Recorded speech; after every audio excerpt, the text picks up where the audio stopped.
বার হয়ে যা, আজ থেকে এখানে তোর কোনো জায়গা হবে না। শয়তান সেদিন বললেন, রব্বানা, এতদিন যে ইবাদতগুলো করেছি এর বিনিময়ে কি আমি কিছু খুঁজে পাবো না? আল্লাহ পাক সেদিন বললেন, আজকে তুই যা যা চাইবি আমি সবগুলো তোর মনের আশা পূরণ করব। যারা নামাজ পড়ে না তাদের খাওয়া হয় না? হয় না? খাওয়া হয় না? কথা বলেন। যারা সুদ খায় তারাও খেতে পারে, যারা ঘুষ খায় তারাও খাবার পায়, যারা জেনা করে, ব্যভিচার করে তারাও দুনিয়ায় সুখে থাকে। আল্লাহ পাক তাদের যে পয়সা দিয়েছেন, তাদের যে সম্পদ দিয়েছেন, তাদের যে টাকা দিয়েছেন, জীবনে দেখবেন এক ওয়াক্ত নামাজ পড়ে না, জীবনে দেখবেন কখনো আল্লাহর ঘরে যায় না, জীবনে দেখবেন কোনোদিন সত্য কথা বলে না, মানুষকে খুন করে, মিথ্যা কথা বলে, জেনা ব্যভিচার করে। এই লোকগুলো কিন্তু আবার সুখে থাকে। এরকম লোক আপনাদের পড়ে আছে না? মসজিদে নামাজ পড়তে না, বিশাল টাকার মালিক, শুয়ে আছে ছাদের উপরে, ঘরের উপরে। তো ওদের যে পয়সা আল্লাহ দিয়েছে, সম্পদ দিয়েছে, মনে করছেন কি আল্লাহ পকেটে চলে এসেছে নাকি? এই বন্ধুরা, আপনি কি মনে করছেন আল্লাহর উপরে খুব খুশি হয়ে দিয়েছে? অত সহজ নয়। কথা বুঝতে পেরেছেন? একটা লোক কুরবানির আগে 8 দিন বাকি আছে, এই বড় বড় যে ছাগলের কান হয় না, এরকম বড় বড় কাঁঠাল পাতা খাওয়ায়, বড় বড় পাতা। আপনাদের এখানে কি ছাগল বলে? হ্যাঁ,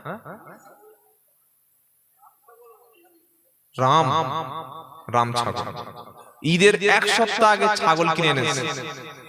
ছাগলটাকে কিনে এনে বাড়িওয়ালা কুকুরের পাশে রাত্রে বেলা শুতে দিয়েছে, মশারি টাইয়ে। কুকুর সেদিন বুকে হাত চাপড়াচ্ছে আর বলছে, তোর ভাগ্য ভালো, এই বাড়িতে 8 বছর আছি, আমার জন্য কখনো মশারি টাঙানো হলো না, তোর জন্য আজকের মশারি টাইয়ে দিয়েছে। রাত যখন 8টা বাজে, মালিক এসে চিরুনি দিয়ে ভালো করে আঁচড়ে দিয়েছে, তেল মাখিয়ে দিয়েছে, ধূপবাতি ধরিয়ে দিয়েছে, মাথার কাছে সিলিং ফ্যান একটা বেঁধে রেখে গেছে। কুকুর আর ছাগল রাত্রে বেলা দুজনে আলাপ করছে, কথা হচ্ছে। ছাগল সেদিন বলছে, কুকুর তুই তো এমনি কুকুর, সকালে লাঠি খাস, দুপুরে চড় খাস, বিকেলে ঢিল খাস, রাতে কঞ্চির বাড়ি পিছন ফাটিয়ে দেয়। আমি ছাগল এত বড় সম্মানিত, আমার আল্লাহ এত বড় সম্মান দিয়েছে, সন্ধ্যাবেলা টিফিনের ব্যবস্থা, সকালে গোসলের ব্যবস্থা, দুপুরে খাওয়ার ব্যবস্থা, সুন্দর মশারি টাঙিয়ে মাথার উপরে সিলিং ফ্যান দিয়ে মালিক আমাকে রেখেছে, আমার কত সম্মান বেশি দেখতে পাচ্ছিস? ওই সময় কুকুর বললে, তুই সাবধান হয়ে যা, একবার আসমানের দিকে তাকিয়ে দেখ, চাঁদটা কিন্তু জিলহজ মাস। কোন মাস? জিলহজ মাসে কি হয় আপনাদের এখানে 10 তারিখে বলুন? এই জিলহজ মাসের 10 তারিখে আপনাদের এখানে কি হয় কুরবানির চাঁদে? তাও কথা বলেন, বোকা লোক নাকি? জিলহজ মাসের 10 তারিখে কি হয় বলুন? হ্যাঁ, তো বলতে পারছেন না কেন? ছাগল উপরের দিকে দেখে দেখে এত বড় চাঁদে তো কাস্তের মতো হয়ে গেছে, তার মানে যেন মাল এবার হবে। কুকুর বলছে, আজকে জিলহজ মাসের 2 তারিখ, আর 8টা দিন বাকি আছে, ভালো করে খেয়ে নে, যত খাবি খা। কুরবানির দিন সকাল বেলা মালিক তোর সামনে দেখবি 2 ফুট গর্ত খুলবে, 1.5 ফুট ছুরি একটা ধার দেবে, আর আমার সামনে তোর জবাই হবে। আগে তোরটা হবে, তবে পাড়ার লোকের হবে, মালিকের বড় ছেলের নামে কুরবানি হবে। শিংটা আলাদা হবে, হাড় হাড়ি আলাদা হবে, চামড়াটা গোডাউনে চলে যাবে, মুড়িটা অন্য লোক খেয়ে নেবে, আর শিং পা এবং উচ্ছিষ্ট বস্তু আমি সন্ধ্যাবেলা কিছু খাবো। ছাগল শুনে মাথা হাত দিয়ে বসে আছে, এই জন্য এত যত্ন করছে। এ বাবাজিরা, আজকের ক্ষমতার শীর্ষে যারা শাসন করছে, সারা পৃথিবীতে বড় বড় কাফেরের লিডাররা, আর আমাদের দেশে দেখতে তো পাচ্ছেন মুসলমানদের হাতে কোনো ক্ষমতা নাই, ইমানদের হাতে ক্ষমতা নাই। আপনি কি মনে করছেন যে ওরা সব কিনে রেখে দিয়েছে? আপনি কি ভাবছেন যে ক্ষমতায় আছে বলে সব পৃথিবীটা ওদের?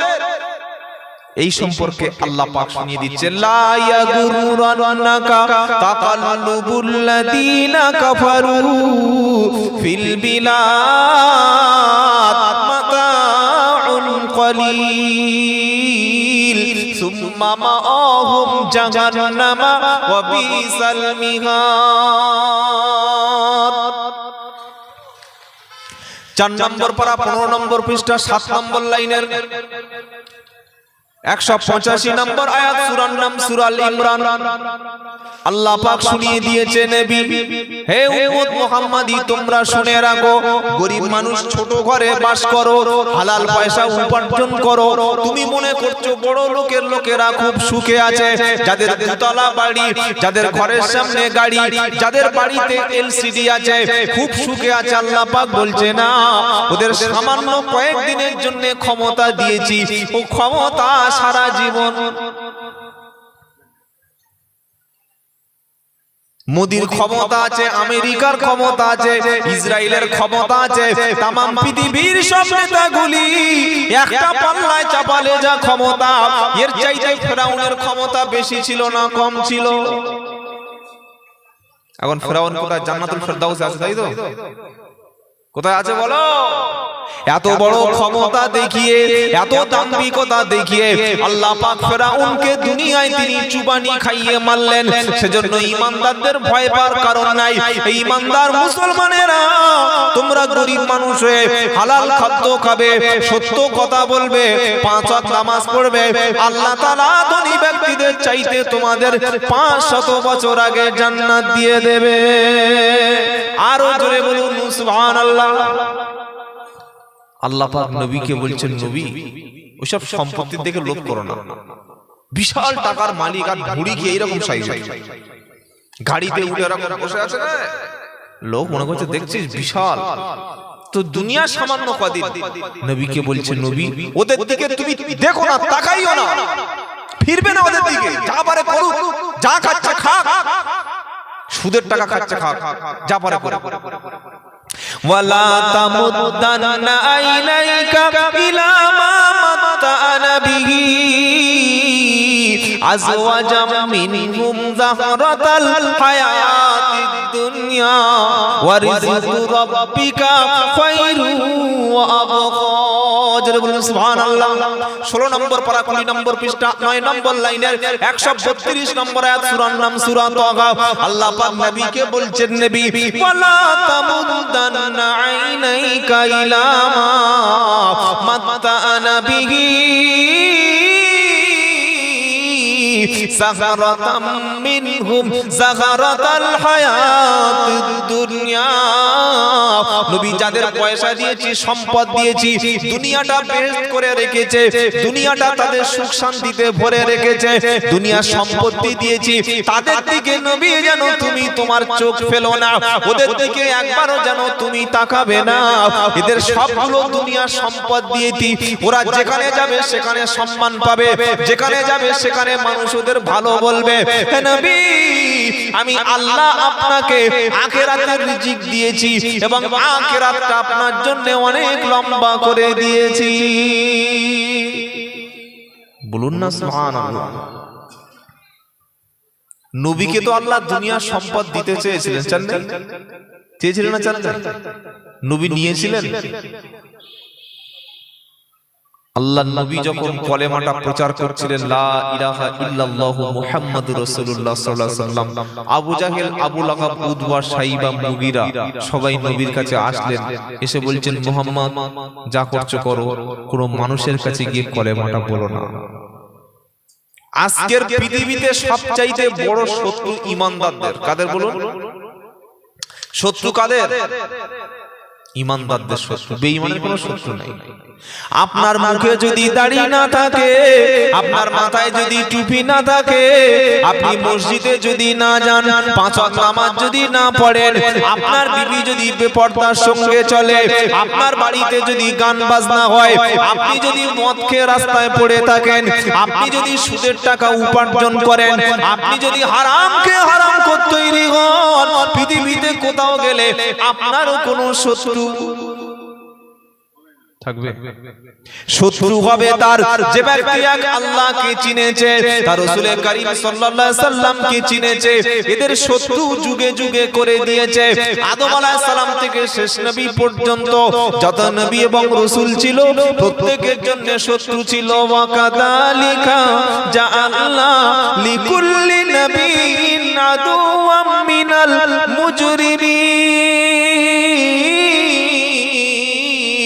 19 নম্বর পারা 1 নম্বর পৃষ্ঠা 13 নম্বর লাইন 32 নম্বর আয়াত সূরার নাম সূরা ফুরকান। আল্লাহ তাআলা বলছেন প্রত্যেক নবীকে আমি আল্লাহ শত্রু বানিয়ে দিয়েছি, আর শত্রুগুলো ছিল পাপিষ্ঠ লোক।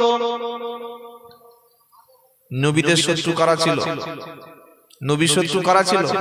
আবু জাহেল লোক কিন্তু ভালো না, উতবা লোকটা কিন্তু ভালো ছিল না, নমরুদ কিন্তু লোক ভালো ছিল না, ফেরাউন লোকটা কিন্তু ভালো ছিল না। পৃথিবীর সব লোকের শত্রু ছিল, ঈমানদারদের শত্রু থাকবে কিনা বলুন? আমাদের শত্রু আছে তো? একজন হাত তুলে বলতে পারবে যে ভাই আমার কোনো শত্রু নেই, বলুন দেখি। কোনো শত্রু নেই?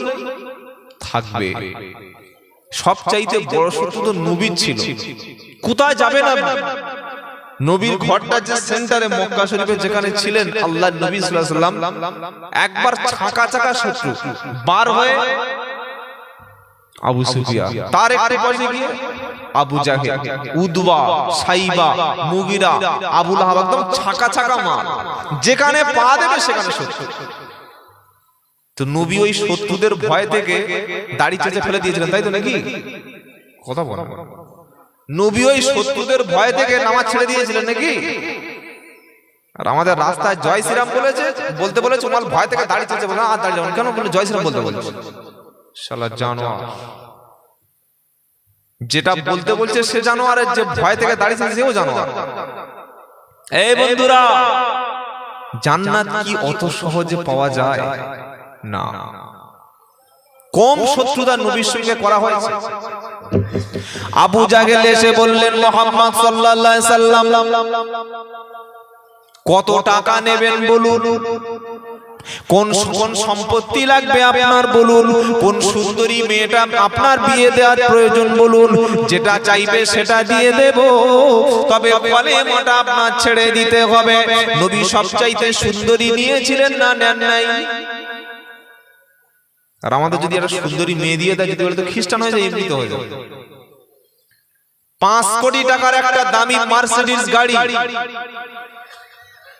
আর কলকাতায় যদি একটা 40 লাখ টাকার ফ্ল্যাট দেওয়া হয়, আর ব্যাংকে যদি 2 কোটি টাকা দেওয়া হয়, হাজার হাজার মুসলমান দেখাবো যারা দাড়ি চেঁচে পরের দিন খ্রিস্টান হয়ে যাবে, প্রমাণ নেবেন?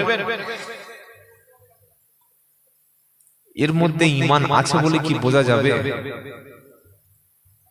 যে 500 টাকার লোভে ভোটের আগে নিজের মারপেটের ভাইয়ের পেটের মধ্যে ছুরি ঢুকে দেয়, ঈমান 1 লাখ টাকা দিলে আর থাকবে?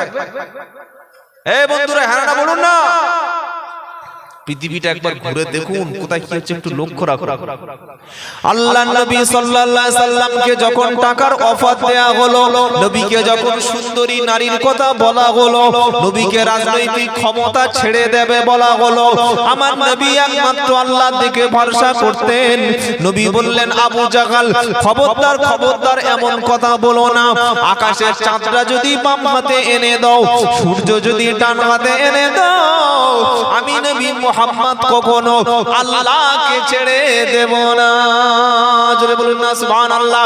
মুসলমান হচ্ছে সে হাজার মুসিবত থাকা সত্ত্বেও আল্লাহকে কখনো ছেড়ে দেবে না। যে যখন আল্লাহর নবী সাল্লাল্লাহু আলাইহি সাল্লাম এই কথাটা যখন নবী তাদের প্রত্যাখ্যান, তাদের প্রস্তাব যখন নবী উড়িয়ে দিলেন, আবু জাহেল, আবু লাহাব, উতবা, সাইবা ভাবলেন যে টাকার লোভ থেকে মুহাম্মদ সাল্লাল্লাহু আলাইহি সাল্লামকে কেনা। জোরে বলো, মুহাম্মদ সাল্লাল্লাহু আলাইহি সাল্লামকে টাকার লোভ দেখিয়ে কেনা যায় না, আর নবীর উম্মতকে কখনো লোভ দেখিয়ে কেনা। সত্যি বলছেন না মিছে কথা বলছেন? এই সত্যি বলছেন? আপনারা বললেন উম্মতে মুহাম্মাদীকে টাকার লোভ দেখিয়ে কেনা যায় না, আর সকালবেলা একটা মুসলমান মুখে দুহাত দাঁড়িয়ে রেখে ফজরের নামাজটা মসজিদে পড়ে যখন রাস্তায় বার হয়েছে, ওর একটা চাচাতো ভাই এসে বলছে 5000 টাকা দিচ্ছি গোপনে, আদালতে একটু যাবি, গিয়ে একজনের নামে শুধু সাক্ষী দিবি, শুধু বলবি হ্যাঁ ঘটনাটা আমি দেখেছি। দাড়ি রেখে নিচে কথা বলবো, আরে 5000 টাকা দিচ্ছি, তুই এসে তওবা করে নিবি। বলে দাড়ি, বলে মাস করে নিবি। কি কিরকম নবীর মত বুঝতে পারছেন? এই বুঝতে পারছেন না? পারেন না? 5000 টাকা দিয়ে একটা বড় মাছ কিনেছে, সেই যে সবুজ মাল এখানে দড়ি দেয় এখানে বাঁধে, কিনে নিয়েছে, এরকম করে তুলেছে কোটে। আচ্ছা, যখন খুন হয় আপনি কোন দাঁড়িয়ে দেখেছিলেন? দাঁড়িয়ে আছে তো একবার মিছে কথা লোক যখন বলে দেখবেন চোখটা নিচের দিকে নামিয়ে বলে, কি বুঝলেন বলুন? যখন লোক সত্য কথা বলে দাঁড়ছে বলে, আর যখন মিছে কথা বলে চেয়েছে বলে না চোখ নামিয়ে বলে। চোখ নামিয়ে ট্রেনে উঠবেন, আপনাদের কাছাকাছি বিড়াগুমা শিয়ালদায় যাবে, 10 জন উঠেছে, একজন মাল টিকিট কাটে নাই, উঠে বসে আছে। একবার টিকিট কাটে নাই, মাঝখানে সিটে বসে আছে। টিটি উঠে যখন সবার টিকিট চাইছে, ওই জামা খালে উঠছে আর পড়ছে, উঠছে আর পড়ছে, উঠছে আর পড়ছে। ও টিটি বুঝতে পারে যে আমার টিকিট নেই।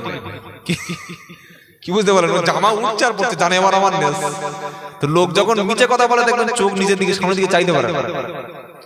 5000 টাকার লোভে মুখে 1 ফুট দাড়ি রেখে আদালতে দাঁড়িয়ে বলে দিল যখন মার্ডার হয় আমি ওই জায়গায় দাঁড়িয়েছিলাম।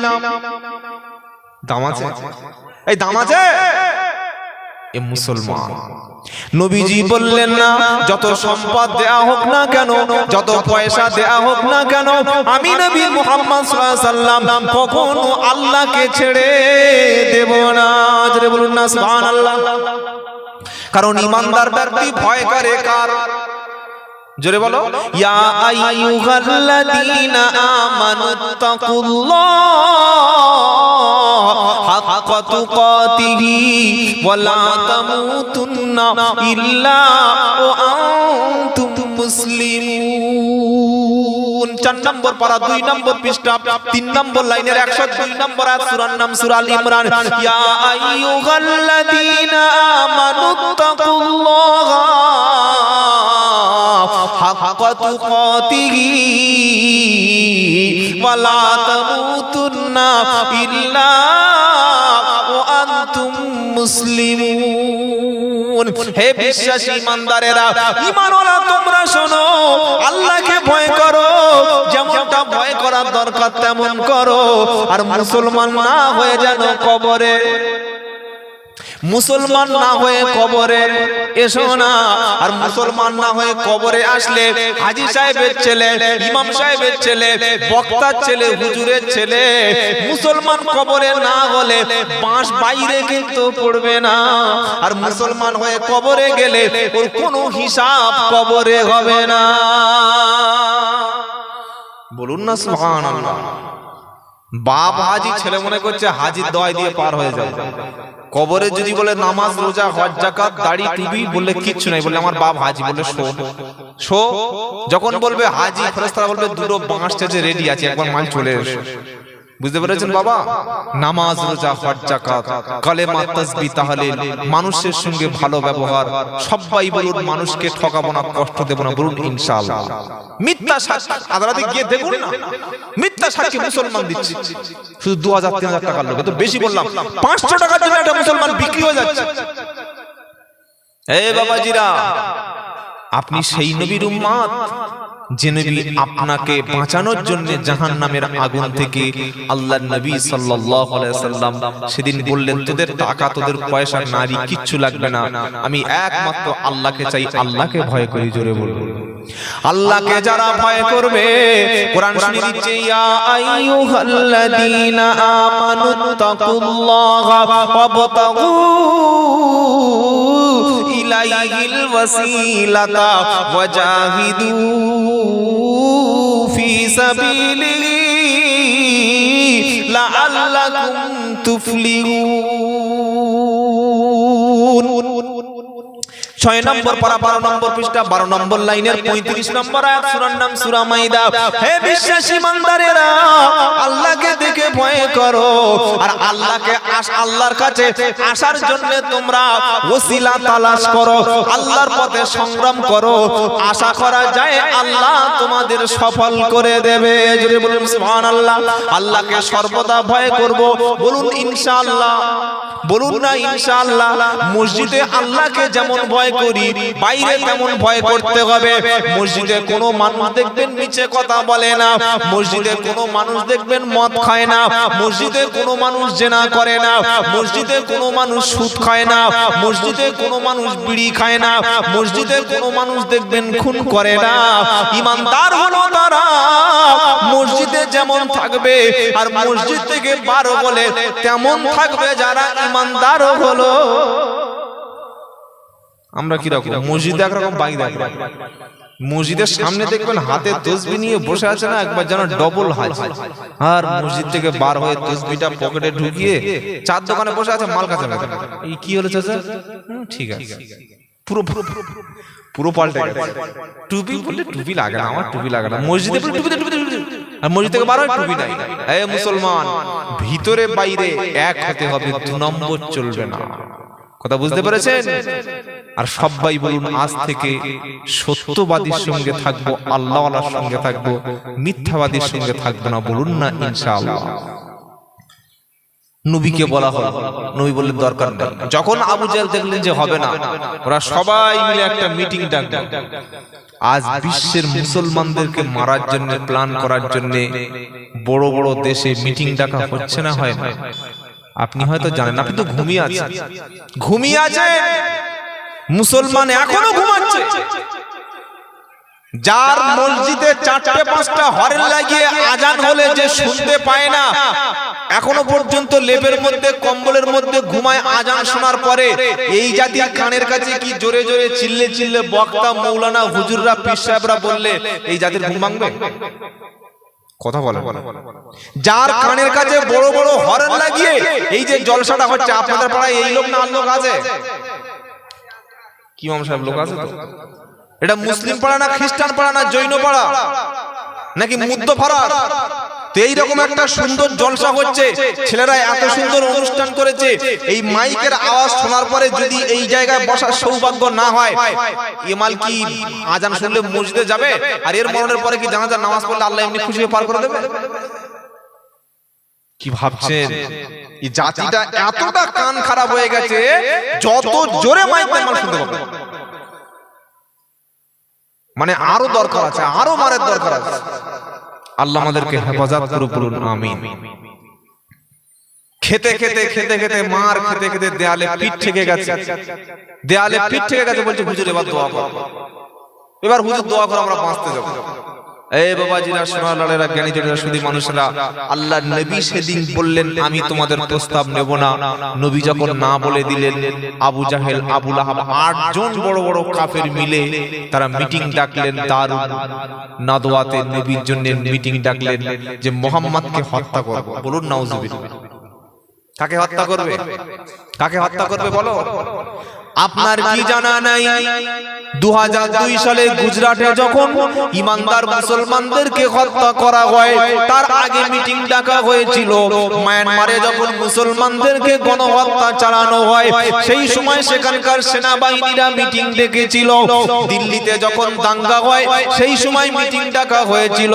ইরাকে যখন হামলা করা হবে, আফগানিস্তানে যখন হামলা করা হবে, সেই সময় কাফেররা গোপনে মিটিং ডেকেছিল। এই মিটিং কি নতুন নাকি 1400 বছর আগে থেকে ডাকা হচ্ছে মুসলমানদের বিরুদ্ধে? এখনো ঘুমিয়ে, এখনো লেপের মধ্যে। আবু জাহেল, আবু লাহাব, উতবা, সাইবা, মুগিরা, বড় বড় কাফেরদের লিডার গুলি 8 জন লিডার মিলে ছোট একটা গোপন রুমের মধ্যে নবীর বিরুদ্ধে মিটিং ডাকা হলো। সবাই বলল মুহাম্মদকে হত্যা করা হোক, কেউ বলল বাড়ি থেকে বার করে দেয়া হোক। মিস্টার ইবলিস শয়তান মাথায় বড় বড় পাগড়ি লাগিয়ে, মুখে একটা দাড়ি লাগিয়ে, পা পর্যন্ত পাঞ্জাবি পরে ওই কাফেরদের কাছে চলে আসলো। এসে বললে আমি তোমাদের ভালো কিছু কথা বলবো। আবু জাহেল বলল তুমি কে এখানে আসছো? তখন শয়তান বলল আমি কিছু ভালো উপদেশ দেওয়ার জন্য আসছি। যখন প্রবেশ করলো ওই মিটিং এ, সেই সময় একজন বলল যে মুহাম্মদ সাল্লাল্লাহু আলাইহি সাল্লামকে হাত পা বেঁধে মক্কা শরীফে নবীর যে ঘর আছে ওই ঘরের মধ্যে বন্দী করে দেওয়া হোক। ইবলিস শয়তান বলল সিদ্ধান্তটা সঠিক না। নবীকে যদি ঘরের মধ্যে হাত পা বেঁধে বন্দী করে দাও, নবীর যদি হাতে পায়ে দড়ি দিয়ে ঘরের মধ্যে ফেলে দাও, আল্লাহ নবীর যে ভক্ত আছে, আল্লাহ নবীর যে ফলোয়ার্স আছে, নবীর জন্য জীবন দেওয়ার জন্য হাজারো মুসলমান তৈরি হয়ে যাবে। জোরে বলতে পারলেন না সুবহানাল্লাহ? সুবহানাল্লাহ, আলহামদুলিল্লাহ। এগুলো খুশি থেকে বলবেন, একজন বলে দিতে হবে।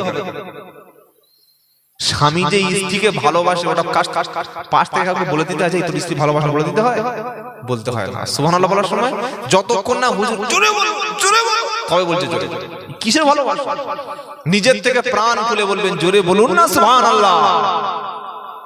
এই বন্ধুরা, শয়তান বললো না, হাত পা বেঁধে রাখা যাবে। ও তো এমনি হাত পা বাঁধলে যখন ওমর আসবে, আবু বকর আসবে, সবাই যখন আসবে তোরা ঠেকাতে পারবি, তোরা তো বাঁচাতে পারবি না। তখন দেখবি তোদেরকে মেরে এখান থেকে মুহাম্মদকে বার করে চলে, তখন কি হবে? একজন বলল, এক কাজ কর, নবীকে মক্কা শরীফ থেকে বার করে দেওয়া হবে। যেমন আমাদেরকে বলা হচ্ছে মোল্লা তাড়াবো, চাচাদের পাকিস্তানে পাঠাবো, আফগানিস্তানে পাঠাবো, বলছে না? বলেন। ত্রিপুরায় দেখলাম, ত্রিপুরা রাজ্যে বলা হলো ত্রিপুরা রাজ্যে মোল্লাগিরি নেই চলেগা। কদিন আগে মিছিল করেছে না, মসজিদ নিয়েছে। আমি গত 2 সপ্তাহ আগে ত্রিপুরায় প্রায় 2 দিন থেকে কয়েকটা প্রোগ্রাম করলাম, সেখানকার খবর নিলাম। বললো আলহামদুলিল্লাহ এখন সব ঠিক আছে। এই বাবাজিরা, তাদের টার্গেট হচ্ছে ঈমানওয়ালা, টার্গেট হচ্ছে দাড়িওয়ালা, টুপিওয়ালা, কোরআনওয়ালা। কথা বুঝতে পেরেছেন না? বুঝতে পারেন নাই? নবী পাক সাল্লাল্লাহু আলাইহি সাল্লামের বিরুদ্ধে দ্বিতীয় জন বলল যে বাড়ি থেকে বার করে, একদম মক্কা থেকে এমন দূরে পাঠিয়ে দেওয়া হোক যেন মক্কায় ফিরে আসতে না পারে। শয়তান বলল, তোদের কি মাথা খারাপ হয়ে গেছে কম বয়সে? বললে কেন? শয়তান বলল, শোন, মুহাম্মদ সাল্লাল্লাহু আলাইহি সাল্লামকে যদি মক্কা শরীফ থেকে তাড়িয়ে অনেক দূরে তোরা পাঠিয়ে দিস, নবীর যে জনপ্রিয়তা, নবীর মুখের মিষ্টি ভাষা, নবীর যে সুন্দর দেখতে, নবীর যে চালচলন ব্যবহার, যেখানে তিনি যাবে সেখানকার মানুষ সবাই কলেমা পড়ে মুসলমান হবে। সেখানে দলে দলে কলেমাটা বেশি প্রচার হয়ে যাবে। আরো জোরে বলুন না সুবহানাল্লাহ। এই নবী কখনো অশোকনগরে এসেছিলেন? বলুন না। নবী কখনো অশোকনগরে আসে নাই। এই অশোকনগরের মানুষগুলি আল্লাহ রাসূলকে ভালোবেসেছে, দেখে না দেখে। জোরে বলুন, রাসূলকে যে না দেখে ভালোবেসেছি। আমার নবী একদিন বললেন, সাহাবারা তোমরা আমাকে কি ভালোবাসো? তোমরা অনেকে বেশি ভালোবাসো। সাহাবারা বললেন, ইয়া রাসূলুল্লাহ, হাবিবাল্লাহ, আমরা আপনাকে এত বেশি ভালোবাসি, আপনার জন্য জীবন দিতে পারি, আপনার জন্য প্রাণ দিতে পারি, সম্পদ টাকা পয়সা সবকিছু দিয়ে দিতে পারি। আমার নবী বললেন, সাহাবারা তোমরা আমার জন্য সম্পদ দিতে পারো, টাকা পয়সা অর্থ সম্পদ দিতে পারো, জীবন পর্যন্ত দিতে পারো। সাহাবারা তোমরা আমাকে দেখে ভালোবেসেছো, কিন্তু আমি নবী আমার ইন্তেকালের পরে এক সময় এমন উম্মত নিয়ে আসবে, তারা আমি নবী আমাকে কখনো দেখে নাই, শুধু আমার নামটা কোরআনে পড়ে, আমার নামটা হাদিসে পড়ে বিশ্বাস করে শুনে এত বেশি ভালোবাসবে, এর টাকা পয়সা সম্পদ তার চাইতে আমি নবীর মহব্বত তাদের অন্তরে বেশি জায়গা পাবে। এই যে আপনারা এখানে এসেছেন, কার ভালোবাসা? বলুন না, কার ভালোবাসা? আমার রাসূলুল্লাহর ভালোবাসা, তাই তো নাকি? না এখান থেকে বাড়ি যাওয়ার সময় ভান্ডারে 500 টাকা ঢোকানো হবে নাকি অ্যাকাউন্টে মোদির মতো 15 লাখ দেওয়া হবে? কিচ্ছু নয়। ভালোবাসা কার? জোরে বলুন, কার? কথা বলেন। রাসূলের। না দেখে ভালোবাসা। আর না দেখে রাসূলকে ভালোবাসবে যারা, আল্লাহর নবী বললেন, আমি নবী তোমরা সাহাবা তোমাদের ইন্তেকালের পরে এক শ্রেণীর উম্মত আসবে, আমি নবী যেটাই বলবো সেটা তারা না দেখেই শুধু বিশ্বাস করবে। জোরে বলুন না সুবহানাল্লাহ। আর নবীকে না দেখে যারা ভালোবাসে তারা সবাই জান্নাতি। জোরে বলবেন, ইন্নাল্লাযীনা ইয়াখশাউনা রাব্বাহুম বিল গায়বি লাহুম মাগফিরাতু ওয়া আজরুন কাবীর। জোরে বলুন সুবহানাল্লাহ। 29 নম্বর পারা, 2 নম্বর পৃষ্ঠা, 2 নম্বর লাইনের 12 নম্বর আয়াত, সূরার নাম সূরা মুলক। চা দিতে হবে। আপনি এখানে আসুন, এখানে ওখানে সব সময় উঁচু জায়গায় বসুন। দিতে হবে মাঝে মাঝে চা, একবার দিয়ে পালালে হবে না। আমরা রাসূলকে না দেখে ভালোবেসেছি না ভাই? আল্লাহ পাক শোনাচ্ছে, ইন্নাল্লাযীনা ইয়াখশাউনা রাব্বাহুম বিল গায়বি লাহুম মাগফিরাতু। ও ও আজরুন কবীর। 29 নম্বর পারা 2 নম্বর পৃষ্ঠা 2 নম্বর লাইনের 12 নম্বর আয়াত, সূরার নাম সূরা মুল। নিশ্চয়ই যারা আল্লাহকে না দেখে বিশ্বাস করবে, আল্লাহকে না দেখে ঈমান আনবে, আল্লাহ পাক বললেন আখিরাতে তারা ক্ষমা পাবে, তারা সবাই আমার কাছে পুরস্কার পাবে। আরো জোরে বলুন না সুবহানাল্লাহ। দাড়ি, টুপি, মিসওয়াক, পাঞ্জাবি সব রাসূলকে আল্লাহকে না দেখে আর না দেখে ভালোবাসে যারা, এরা হচ্ছে খাঁটি উম্মত। বলুন সুবহানাল্লাহ।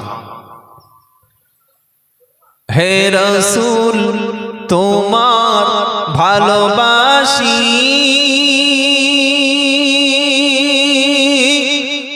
অন্তর থেকে শুধু মুখে না। হ্যাঁ না বলুন, এই জোরে বলুন হ্যাঁ না। হে রাসূল তোমার ভালোবাসি, অন্তর থেকে শুধু মুখে না। জান্নাতের আশায় শুধু নাই হে রাসূল, শুধু জাহান্নামের ভয় না। জোরে বলুন না সুবহানাল্লাহ। তোমার পার আশায় মন ছুটে যায় মদিনা, এ আশিকের দিদার দাও না, আরো দূরে রাখিও না। হে রাসূল তোমার ভালোবাসি, অন্তর থেকে শুধু মুখে না। জান্নাতের আশায় শুধু নয় রাসূল, শুধু জাহান্নামের ভয় না। লা ইলাহা ইল্লাল্লাহ। জোরে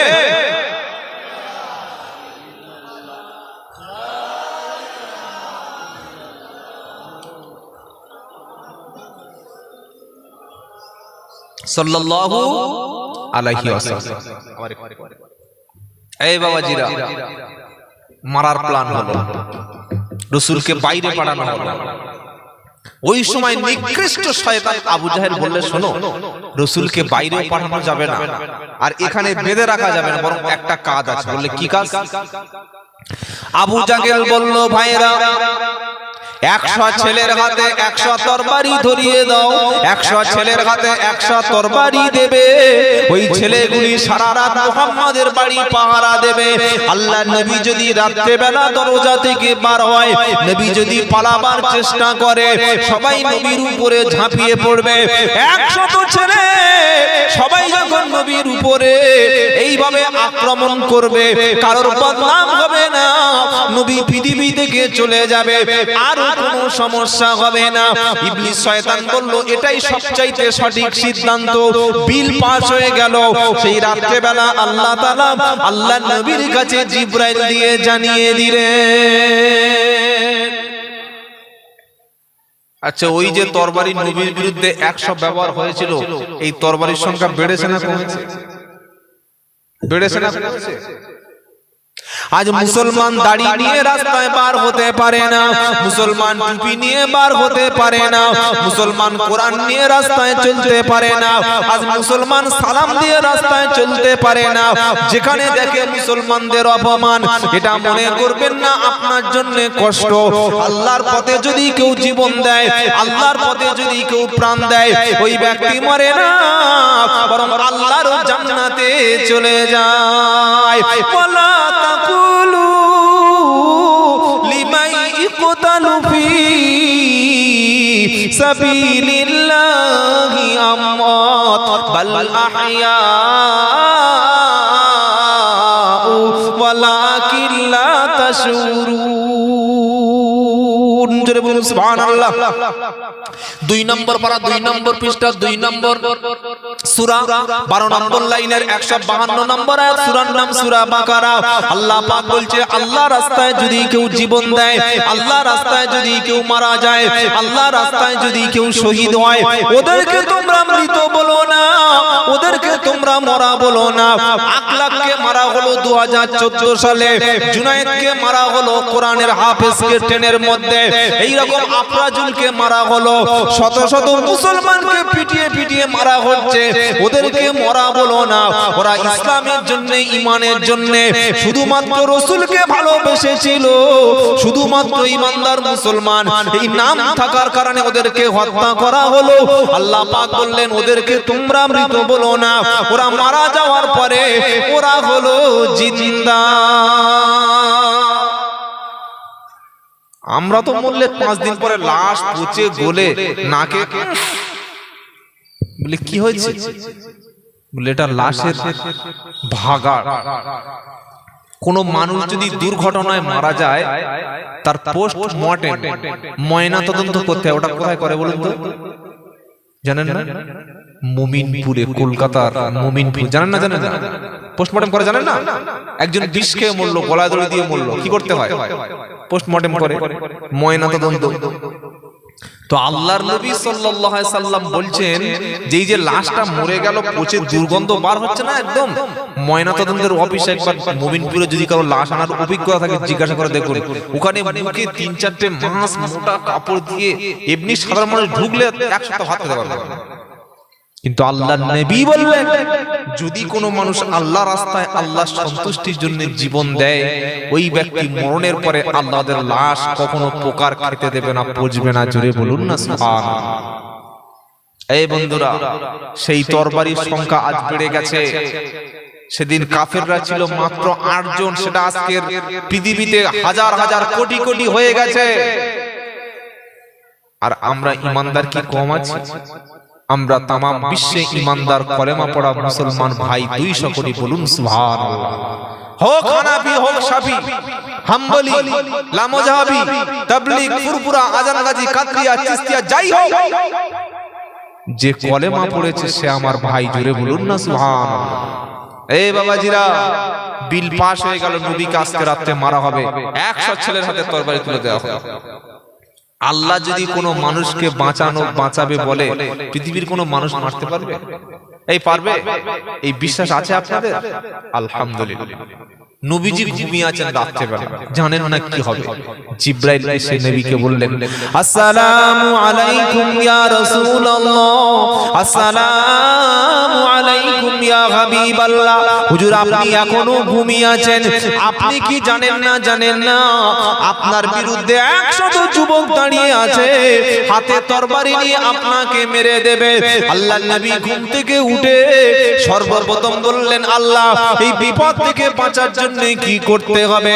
আল্লাহ পাক বলছেন নবী আমি কোন ঈমানদারকে চিরস্থায়ী বিপদে ফেলি না। মাইয়াত্তাকিল্লাহ ইয়াজআল লাহু মাখরাজা ওয়া ইয়ারযুকু মিন হাইসু লা ইয়াহতাসিব। 28 নম্বর পারা 6 নম্বর পৃষ্ঠা 3 নম্বর লাইন সূরা 28 নম্বর পারা 6 নম্বর লাইনের 3 নম্বর আয়াত, সূরার নাম সূরা তালাক। আল্লাহ পাক শুনিয়ে দিচ্ছে যদি কোনো ঈমানদার ব্যক্তি আমাকে দেখে যারা ভয় করে, ওরা যদি কোনো বিপদ মুসিবতে পড়ে যায়, ওরা যদি কোনো বিপদে পড়ে যায়, আমি আল্লাহ তাআলা ওদেরকে এমন ভাবে বিপদ থেকে বাঁচিয়ে নেব, আর ওদের যখন খাদ্যের প্রয়োজন হবে, অভাব হবে, আমি আল্লাহ এমন ভাবে রুজি পৌঁছে দেব ওরা কখনো কল্পনা করতে পারবে না। জোরে বলুন না সুবহান। জিবরাইল বললেন হুজুর উঠুন। নবী বললেন কি করব?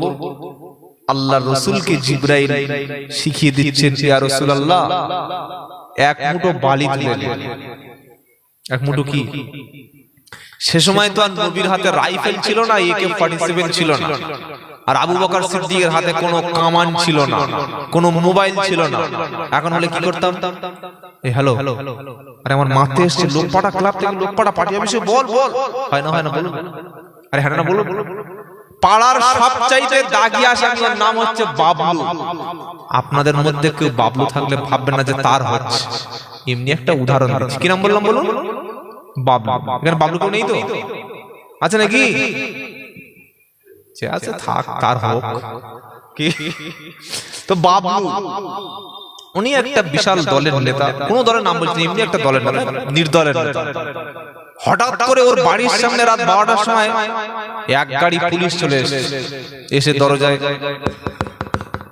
বিবি পার হয়ে বলছে, কে? বললে আমি অশোকনগর থানা। তো অশোকনগর থানা থেকে এসেছি, বড় বাবু। এটা বাবলুর বাড়ি? বলে ইয়েস। কিসের দরকার বাবলুর সাথে? বললে ওকে একটু তাড়াতাড়ি দেখা করতে বলুন। আর যারা দাগি আসামি হয়, বড় বড় ক্রিমিনাল নেতা হয়, ওদের চাইতে ওদের বউগুলো বেশি চালাক। আপনারা কি বলছেন বলুন?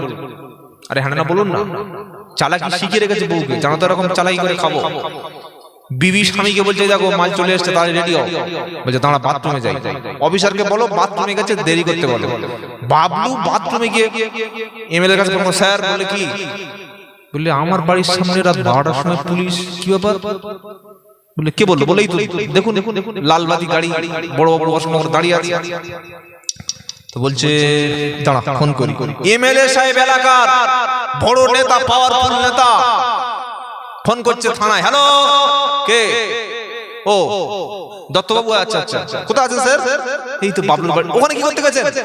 বললে আরে কি বলবো দাদা, এখানে দেবনের বাড়িতে একদম 1 কেজি ওজনের সেকেন্ড হ্যান্ড গেঁজা পাওয়া গেছে। 1 কেজি গেঁজা পাওয়া গেছে। বললে হ্যাঁ। বলছে তুমি চাকরি বাঁচাতে চাও না গাঁজা খেতে চাও? বলে কেন? আমি চাকরি বাঁচাতে চাই। বলে চাকরি যদি বাঁচাতে চাও, বাবলুকে ছাড়ো, গাঁজাকে ছেড়ে চলে এসো। বলে স্যার গাঁজা সহ ধরেছি। বলে গাঁজা সহ ছেড়ে দাও। এটা হয় না? হয় না? এই হ্যাঁ না বলুন না। মুহাম্মদ সাল্লাল্লাহু আলাইহি ওয়াসাল্লাম কারো কাছে ফোন করতেন না, তা তো সাহায্যকারী নাই। কারণ ইমানদারের সাহায্য দুনিয়া থেকে আসে না, আসমান থেকে আসে। জোরে বলুন সুবহানাল্লাহ। এই বন্ধুরা, বেঈমান কাফের লিডারদের, নেতাদের সাহায্য দুনিয়া সব পার্টি অফিস থেকে, সব দলের আসে। মুসলমানের সাহায্য দুনিয়া থেকে আসে না, বরং আসমান থেকে নামে। বলুন সুবহানাল্লাহ। আমাদের সাহায্য কোত্থেকে নামবে কোত্থেকে? বৃষ্টির মতো নামবে। বলবেন না সুবহানাল্লাহ? আর সাহায্যটা আসে নামাজের মধ্যে। বলুন ওয়াস্তাইনু। আহা, কোরআন মুসলমান পড়তে চায় না, জানতে চায় না। ওয়াস্তাইনু বিস-সাবরি ওয়াস-সালাহ ওয়া ইন্নাহা লাকাবীরাতুন ইল্লা আলাল খাশিঈন আল্লাযীনা ইয়াজুন্নুনা আন্নাহুম মুলাকু রাব্বিহিম ওয়া আন্নাহুম ইলাইহি রাজিউন। জোরে বলুন না সুবহানাল্লাহ। 1 নম্বর পারা সূরা বাকারা 44-45 নম্বর আয়াতে আল্লাহ পাক বলছেন, সমস্ত ক্ষমতার মালিক হলাম আমি আল্লাহ। বান্দা ঈমানদার হলে তোর বিপদ হবে, মুসিবত হবে। ওয়াস্তাইনু বিস-সাবরি ওয়াস-সালাহ। বিপদ মুসিবত যখন হবে, ধৈর্য ধরবি আল্লাহর উপরে। কখনো কারোর কাছে হাত পাতবি না, কাউকে ভরসা করবি না। কারণ আসমানের সাহায্যটা সবচাইতে বেশি। সুবহানাল্লাহ। নামাজে দাঁড়িয়ে যাবি, নামাজের মাধ্যমে আমি আল্লাহ আমার কাছে একটু হাতটা তুলে দিবি। 2 রাকাত নামাজ পড়বি।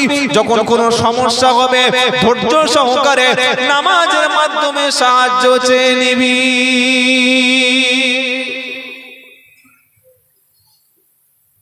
ঝড়ে ঘরে চাল উড়ে গেছে, আর ভোর 3টে থেকে পঞ্চায়েতের সামনে কাঁপছে ঠকঠক করে।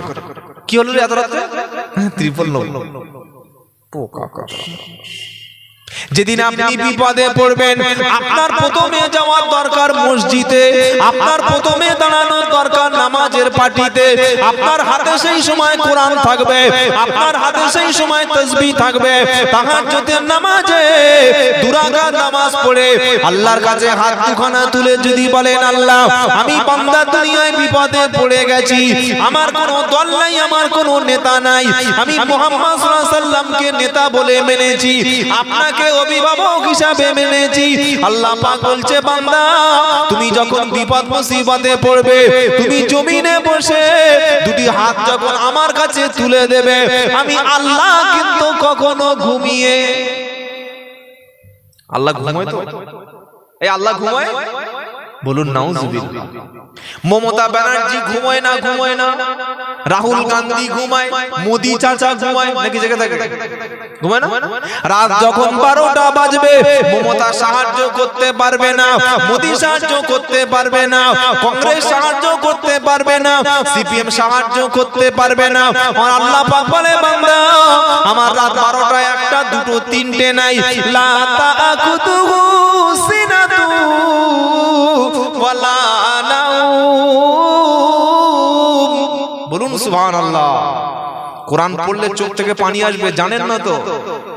3 নম্বর পারার 1 নম্বর পৃষ্ঠা 10 নম্বর লাইনের 255 নম্বর আয়াত আল্লাহ পাক বলছে বান্দা রাত 12টার সময় কোন নেতার কাছে গেলে খুঁজে পাবি না, কোন দল তোর পাশে দাঁড়াবে না। আমি আল্লাহ সারা রাত জেগে থাকি, সারা দিন জেগে থাকি, ঘুম দূরের কথা ঘুম আসার আগে চোখটা যে ঝাপসা হয়ে বান্দার যে তন্দ্রা আসে ওই তন্দ্রাটুকু আমি আল্লাহর কাছে আসে না। জোরে বলুন সুবহানাল্লাহ। অনেকে অনেক পেরেশানিতে আছে, আল্লাহ কোথায় যাব, কোন দলের কাছে গেলে শান্তি পাই, একবার এ দলে একবার ও দলে, একবার এ দলে একবার ও দলে, শুধু ছুটছে অফিস থেকে অফিসে, অফিস থেকে অফিস, আর আল্লাহর ঘরে বলে না হুজুর ওখানে যেতে হবে না। কপাল কেন মুসলমানদের পুড়েছে বুঝুন। এই বাবাজিরা সোনার লালেরা জ্ঞানী জোটেরা সত্যি মানুষের সবাই বলুন আজ থেকে কোন বিপদে পড়লে জমিনের কোন নেতার কাছে নয় বরং আল্লাহর কাছে সাহায্য চাইবো। সবাই বলুন ইনশাআল্লাহ। সাহাবারা বিপদে পড়লে নামাজ পাঠি করে দিয়েছে, রাস্তায় যাচ্ছে ঘোড়া নিয়ে হঠাৎ ঘোড়া মারা গেছে, নামাজের পাঠি পেতে দিয়েছে। হে রব্বুল আলামিন আল্লাহ 300 কিলোমিটার রাস্তা বাকি, ঘোড়া মারা গেছে, যাব কিভাবে? দোয়া করেই দেখছে এই দোয়ার ওসিলে আল্লাহ ঘোড়া জীবিত করে দিয়েছেন। বলুন না সুবহানাল্লাহ। আর আমরা বিপদে পড়লে নেতা তো মুহাম্মদ সাল্লাল্লাহু আলাইহি ওয়াসাল্লাম, তিনি আমার জন্য মার খেয়েছেন, আপনার জন্য মার খেয়েছেন। জিবরাইল এসে বললেন নবী ঘাবড়াবেন না, ঈমানদার তো ঘাবড়ায় না, আপনি 2 রাকাত নামাজ পড়ে বালিতে হাত মারুন। কোথায়? বালিতে। আল্লাহ নবী 2 রাকাত নামাজ পড়ে বালিতে হাত দিলেন, হাতটা তুলে নিয়ে আল্লাহ পাক শেখালেন নবী ওয়াজআলনা মিন বাইনি আইদিহিম সাদদাও ওয়া মিন খালফিহিম সাদদান ফাগশাইনাহুম ফাহুম লা ইবসিরুন। সূরা নাম ইয়াসিন। বলুন সুবহানাল্লাহ। নবী আপনি দোয়াটা পড়ে বালিতে ফুঁক দিয়ে একদিকে ছুঁড়ে দেন, আল্লাহ পাক ওই বালুটা নিয়ে চতুর্দিকে কাফেরদের প্রত্যেকের ডান দিকের চোখে 4-5টা, বাম দিকের চোখে 4-5টা দিয়ে দিল। কাফেরদের হাত থেকে তরবারি পড়ে গেল, কাফেররা হাত দুটো চোখের মধ্যে হাত দিয়ে বালিগুলি পরিষ্কার করতে লাগলো। সেই সুযোগে আল্লাহ তাআলা আমার নবীকে বাড়ি থেকে বার করে মদিনায় পাঠিয়ে দিলেন।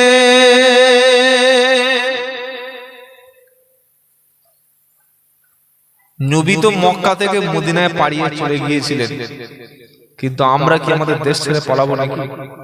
এই বলুন না। একজন বলছেন না, আর আপনারা কি বলছেন? থাকবে না চলে যাবে? এই থাকবে না চলে যাবে? কারা কারা চলে যাবেন দেখি হাত তুলে দেখি। পাকিস্তানে চলে যাবে? বাবা, সবাই থাকতে যদি চাও সময় থাকতে থাকতে নবীর উম্মত, নবীর অনুসারী, নবীর ভক্ত হয়ে যাও। কথা বুঝতে পেরেছেন বাবাজি? মুসলমানদের দল একটা, সেটা হচ্ছে ইসলাম। মুসলমানদের একটাই পার্টি, সেটা নামাজের পার্টি। সব পার্টি করেছে, কত মার খেয়েছেন, কত দাঁত দিয়েছেন, কত বিবি বিধবা হয়েছে, কত বাচ্চা এতিম হয়েছেন, হিসাব কুলাবে। আসল পার্টিটা এখনো পর্যন্ত দাঁড়াতে পারল না। এই বাবাজিরা সোনার আলেরা জ্ঞানী জোরেরা, আল্লাহর নবী বার হয়ে গেলেন, কোন কাফের টের পেলেন না। বলুন না সুবহানাল্লাহ। নবী বার হয়ে নবীর সবচাইতে ভালো ফ্রেন্ড, বন্ধু হযরত আবু বকর সিদ্দিকের বাড়িতে গিয়ে বাইরে দাঁড়িয়ে বললেন আসসালামু আলাইকুম আবু বকর। জোরে বলবেন না সুবহানাল্লাহ। আল্লাহ নবী বললেন আবু বকর এখনই পার হতে হবে। নবী যখন সালাম দিলেন, নবী বললেন আসসালামু আলাইকুম আবু বকর। সঙ্গে সঙ্গে ওয়ালাইকুমুস সালাম, দরজাটা খুলে গেল। আবু বকর সিদ্দিক হাতে লাগেজ নিয়ে জামা কাপড় গুছিয়ে নিয়ে আমার নবীর জন্য অপেক্ষা করছিলেন। জোরে বলুন সুবহানাল্লাহ। নবীজি দেখলেন আবু বকর ডান হাতে ব্যাগ, বাম হাতে জামা কাপড়, এগুলি কোথায় যাবে, কোন বাড়িতে তুমি যাবে বলো? আবু বকর সিদ্দিক বললেন হে আল্লাহর রাসূল, আপনি আজ থেকে 6 মাস আগে একবার বার্তা দিয়েছিলেন আবু বকর, এমন একটা কঠিন দিন আসবে, এমন একটা কঠিন সময় আসবে, সেদিন মক্কা শরীফ ছেড়ে মদিনায় চলে যেতে হবে। সেই দিন থেকে আজ পর্যন্ত আমি আবু বকর একটা রাত পর্যন্ত বিছানায় শুয়ে পড়ে ঘুমালাম না। শুধুমাত্র নবীর সাথে মক্কা থেকে মদিনায় যাওয়ার জন্য আবু বকর সিদ্দিক 6 মাস রাত জেগেছিলেন। সেই নবীর সাথে জান্নাতে যাওয়ার জন্য বিছানায় ঘুমালে হবে নাকি নামাজে দাঁড়াতে হবে? একদিন নবীর সঙ্গে যাওয়ার জন্য কত রাত জেগেছিলেন বলুন? এই জোরে বলুন না, কমাস। একদিন নবীর সঙ্গে মদিনায় যাওয়ার জন্য আবু বকর সিদ্দিক 6 মাস জেগেছিলেন। আমার নবী পাক শুনিয়ে দিয়েছে কিয়ামতের দিন আমি নবী আমার একদল উম্মতকে আমি নবী বাছাই করে নিয়ে আল্লাহর জান্নাতে চলে যাব। আম্মা জান আয়েশা সিদ্দিকা রাদিয়াল্লাহু তাআলা আনহা বললেন হুজুর ওই উম্মত কারা? তাদের কি লম্বা টুপি না গোল টুপি? তারা কিয়াম করবে না বসে কিয়াম করবে? তারা বুকে হাত বাঁধবে না হাত ছেড়ে দিয়ে নামাজ পড়বে? তারা দাড়ি চাঁচবে না দাড়ি রাখবে? আমার নবী বললেন আয়েশা ওই উম্মত হলো তারা যারা 5 ওয়াক্ত নামাজ পড়ে, নামাজের আগে ওযু করে, ও নামাজ এবং ওযু করার কারণে আমি নবী আমাকে ভালোবাসে। শুধু নামাজি উম্মতদের দেখে দেখে আমি নবী নূর চিনতে পারবো। নামাজি ব্যক্তি ওযু করার সময় মুখটা ভালো করে ধুয়ে নেয়, দুহাতের কবজিটা ধুয়ে নেয়, পায়ের পাতাটা ধুয়ে নেয়, মাথাটা মাসা করে নেয়। মুখটা ধোয়ার কারণে আল্লাহ তাআলা আমার উম্মতদের হাসরের ময়দানে নূর দান করবে। ওই নূর দেখে দেখে আমি নবী তাদেরকে চিনে নিয়ে আল্লাহর জান্নাতে চলে যাব। আর নামাজ যাদের নাই, কোরআন নাই, মুখ কালো, পেশা দেখেছেন? পেশা এ ভাই পেশা দেখেন, দেখতে খুব সুন্দর নাকি? হনুমান দেখেছেন আপনারা নিশ্চয়ই, হনুমান তো দেখে থাকবেন। কালো একদম কুৎসিত আগলি বেনামাজিদের মুখ কিয়ামতের দিন কালো হয়ে যাবে। আজকের মনে করছেন মুখ সাদা, একবার কি শ্বশুর বাড়ি যাবে, চাচা তো শ্বশুর মারা গেছে, সেলুনের চুলটা কেটে এসে বলছে দাড়িটা পুরো ক্লিন শেভ করে দাও, ক্লিন শেভ। শ্বশুর বাড়ি কতটুকু আল্লাহর দিকে ভয় দেখবে। চাচা তো শ্বশুর মারা গেছে, উনি দাড়ি চাচ্ছে। ওই জায়গায় যদি আপনি মারা যেতেন আপনার অবস্থাটা কি হতো? উনি কি পালিয়ে চলে যাচ্ছেন নাকি? আচ্ছা, মুয়াজ্জিন সাহেব বলেন নাকি? আলহামদুলিল্লাহ, মুয়াজ্জিন সাহেবদের অনেক সম্মান আছে জানেন। আপনারা কি বলছেন বলুন, কথা বলেন না যে এই বাবাজি মুয়াজ্জিনদের সম্মান আছে না নেই? নবী বললেন আজান দেওয়ার সওয়াব আর জামাতের প্রথম কাতারে দাঁড়ানোর সওয়াব যদি কেউ জানতো তাহলে মানুষ এই দুটো কাজ করার জন্য লটারি শুরু করতো। বলুন সুবহানাল্লাহ। এই বাবাজিরা, জ্ঞানী জনেরা, সুধী মানুষরা, আল্লাহ ভাইরা, দুনিয়ায় অনেকে দেখতে খুব সুন্দর, বললে মেয়ে দেখতে গিয়ে বাড়ি এসে বিবিকে বলছে, এই ছেলে দেখতে গিয়ে বলছে যে ছেলেটা জামাই করবো না একদম যেন ফর্সা আমের মতো, যেরকম কপাল সেই রকম ব্রু, নাকটা একদম পুরো কি সেই গান্ধীর মতো, কানটা একদম পুরো মারাত্মক ডিজাইন, আর গলাটা কি সুন্দর ঘাড়ে এরকম, আর চুল কালো কুচকুচ। বলছে দাঁড়িয়ে আছে, বললেন নামাজ নামাজ বলে পেচ্ছাপ করে পানি, বললে জীবনে পানি। তো দুনিয়ায় সুন্দর দেখছেন, চকচক করছে, আর কোরআন বলছে মরণের পরে এর একদম চেহারা কালো হয়ে যাবে। কিন্তু ওযু করে যারা, পাঁচ ওয়াক্ত নামাজ পড়ে যারা, যত কুৎসিত কালো হোক না কেন, আল্লাহ তাআলা এই নামাজি ওযু করা বান্দাদের মুখে সেদিন নূর দান করবেন। জোরে বলবেন। আর এই নূর দেখে দেখে সেদিন জান্নাতের টিকিট দেওয়া কি দেখে দেয়া হবে? পার্টির লোক দেখে, আমাদের দলের লোক, আমাদের পঞ্চায়েত জিতিয়েছে, আমাদের বুথ এখানে বেশি ভোট দিয়েছে, ছাপ্পা মেরেছে বলে না, শুধুমাত্র নূর দেখে দেখে। মুখে কি থাকবে বলো? জোরে বলো, মুখে কি থাকবে? নূর থাকবে। নামাজিদের না বেনামাজিদের? ইয়াউমা তারাল মুমিনিনা ওয়াল মুমিনাতি ইয়াসওয়া নূরুহুম বাইনা আইদিহিম ওয়া বিআইমানিহিম বুশরাকুমুল ইয়াউমা জান্নাহ। 28 নম্বর পারা, 18 নম্বর পৃষ্ঠা, 3 নম্বর লাইনের 12 নম্বর আয়াত, সূরার নাম সূরা হাদীদ। কোরআন শোনাচ্ছে ইয়াউমা তারাল মুমিনিনা ওয়াল মুমিনাতি ইয়াসআ নূরুহুম বাইনা আইদিহিম ওয়া বিআইমানিহিম বুশরাকুমুল ইয়াউমা জান্নাহ। আল্লাহ তাআলা শোনাচ্ছে ঈমানদার মুসলমানদের ডান দিকে নূর হবে, বাম দিকে নূর হবে, সামনে নূর হবে, পিছনে নূর হবে। এই নূর দেখে দেখে আল্লাহ তাআলা সেদিন তাদেরকে জান্নাতের সুসংবাদ দেবে। সেদিন বেনামাজি উম্মতগুলি বলবে, ইয়া রাসূলুল্লাহ, আমরা তো আপনাকে ভালোবাসতাম, আপনাকে প্রাণ দিয়ে ভালোবেসেছি। নবী বলবে, ভালোবাসার নমুনা যদি থাকতো তোমরা ওযু করতে, ফজরে পানিতে, ঠান্ডা পানিতে হাত দিয়ে ওযু করে আল্লাহর ঘরে দাঁড়িয়েছে যারা, এসার কনকনে ঠান্ডার সময়, ডিসেম্বর জানুয়ারি মাসে এই কনকনে ঠান্ডার সময়, এসার সময় ঠান্ডা পানিতে ওযু করে আল্লাহর ঘরে হাজিরা দিয়েছে যারা, আল্লাহর নবী সেদিন তাদেরকে না নিয়ে জান্নাতে যাবে না। জোরে বলুন সুবহানাল্লাহ। নবীর সাথে যদি জান্নাতে যেতে চাও একটু ঠান্ডা পানিতে হাত দাও। নবীর সাথে জান্নাতে যদি যেতে চাও একটু ভোরের বেলা উঠে মসজিদের দিকে দুপা বাড়া। সারা জীবন তো অনেক কাজ করেছে, অনেক সময় দিয়েছে, কোথায় যাবে? আল্লাহ রাসূল সেদিন আপনার পাশে দাঁড়াবে। নবীজি বার হয়ে আবু বকর সিদ্দিকের বাড়িতে গেলেন, সালাম দিলেন। Abu Bakr Siddique ready. নবী বললেন, আবু বকর পালাতে হবে, নির্যাতন জুলুম বেড়ে গেছে। আল্লাহর নবী সাল্লাল্লাহু আলাইহি ওয়াসাল্লাম এবং আবু বকর, মক্কা থেকে মদিনা হচ্ছে উত্তর দিকে, নবী বুদ্ধি করে চলে গেলেন দক্ষিণ দিকে, ইয়েমেনের দিকে চলে গেলেন। মক্কা থেকে প্রায় 5 কিলোমিটার দূরে পর্বতের গুহায়, পাহাড়ের গুহায় নবী ঢুকে পড়লেন। দুজন। কজন? জোরে বলুন কজন? আর আমরা কি তামাম পৃথিবীতে দুজন না 200 কোটি? এখনো ভয় কাঁপে। ঢুকে পড়লেন নবী, আত্মগোপন করলেন, বাইরে থেকে কেউ দেখতে পায় না। আবু বকর সিদ্দিকের উরুর উপরে মাথা দিয়ে আল্লাহর নবী একটু নিদ্রায় গেছেন। জোরে বলুন সুবহানাল্লাহ। আবু জাহেল, আবু লাহাব মাথা খারাপ, মুহাম্মাদের মাথা আনতে হবে, মুহাম্মাদের মাথা চাই। সব জায়গায় লোক ঘিরে গেছে, নবীকে পেলেই হত্যা করবে। সব জায়গায় খুঁজছে, গুহার মুখের কাছে চলে গেছে, এরকম করে দেখছে, নিচু গুহা তো দেখছে।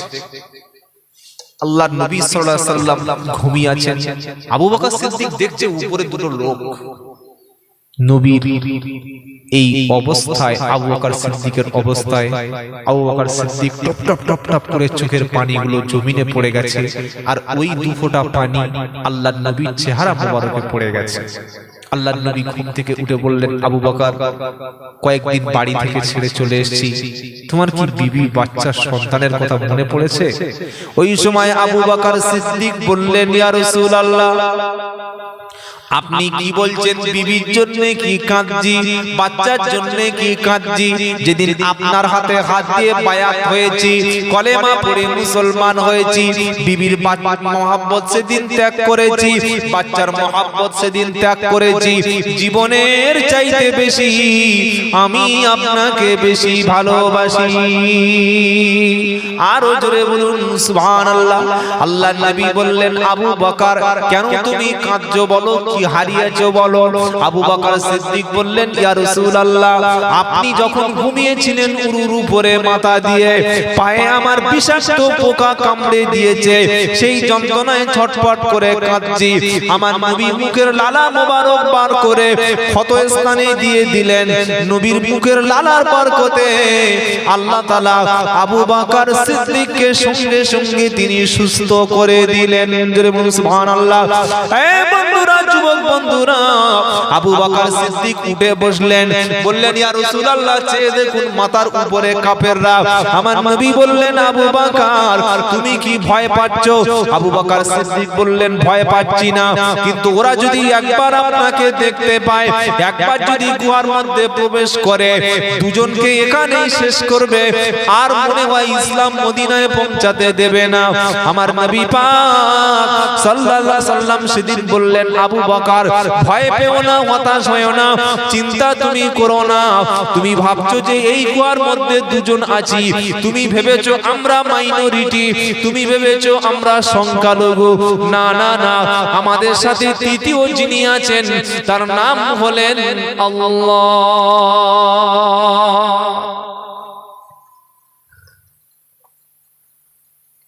জোরে বলবেন না সুবহানাল্লাহ। আল্লাহ যার সাথে আছে তার ভয় আছে। এই ভয় আছে কার কার বলুন দেখি, কার কার ভয় আছে বলুন, কথা বলেন। আল্লাহ যার সাথে আছে তার ভয় আছে। আর আপনাকে যখন বলা হয় তাড়িয়ে দেব, চলে আয় আমার দলে, মোল্লারা ভয় একবার এক্ষণে চলে গেছে। ইনি আমাকে বাঁচাবে, উনি আমাকে বাঁচাবার মালিক কি? এরা কারা? এরা বাঁচাবার মালিক কি রে? রাজীব গান্ধী, ইন্দিরা গান্ধী গুলিতে ঝাঁঝরা হয়ে বোমার আঘাতে, তাদের বডিগার্ডের গুলির আঘাতে উড়ে চলে গেছে। সত্য কথা বলছি না মিছে কথা বলছি?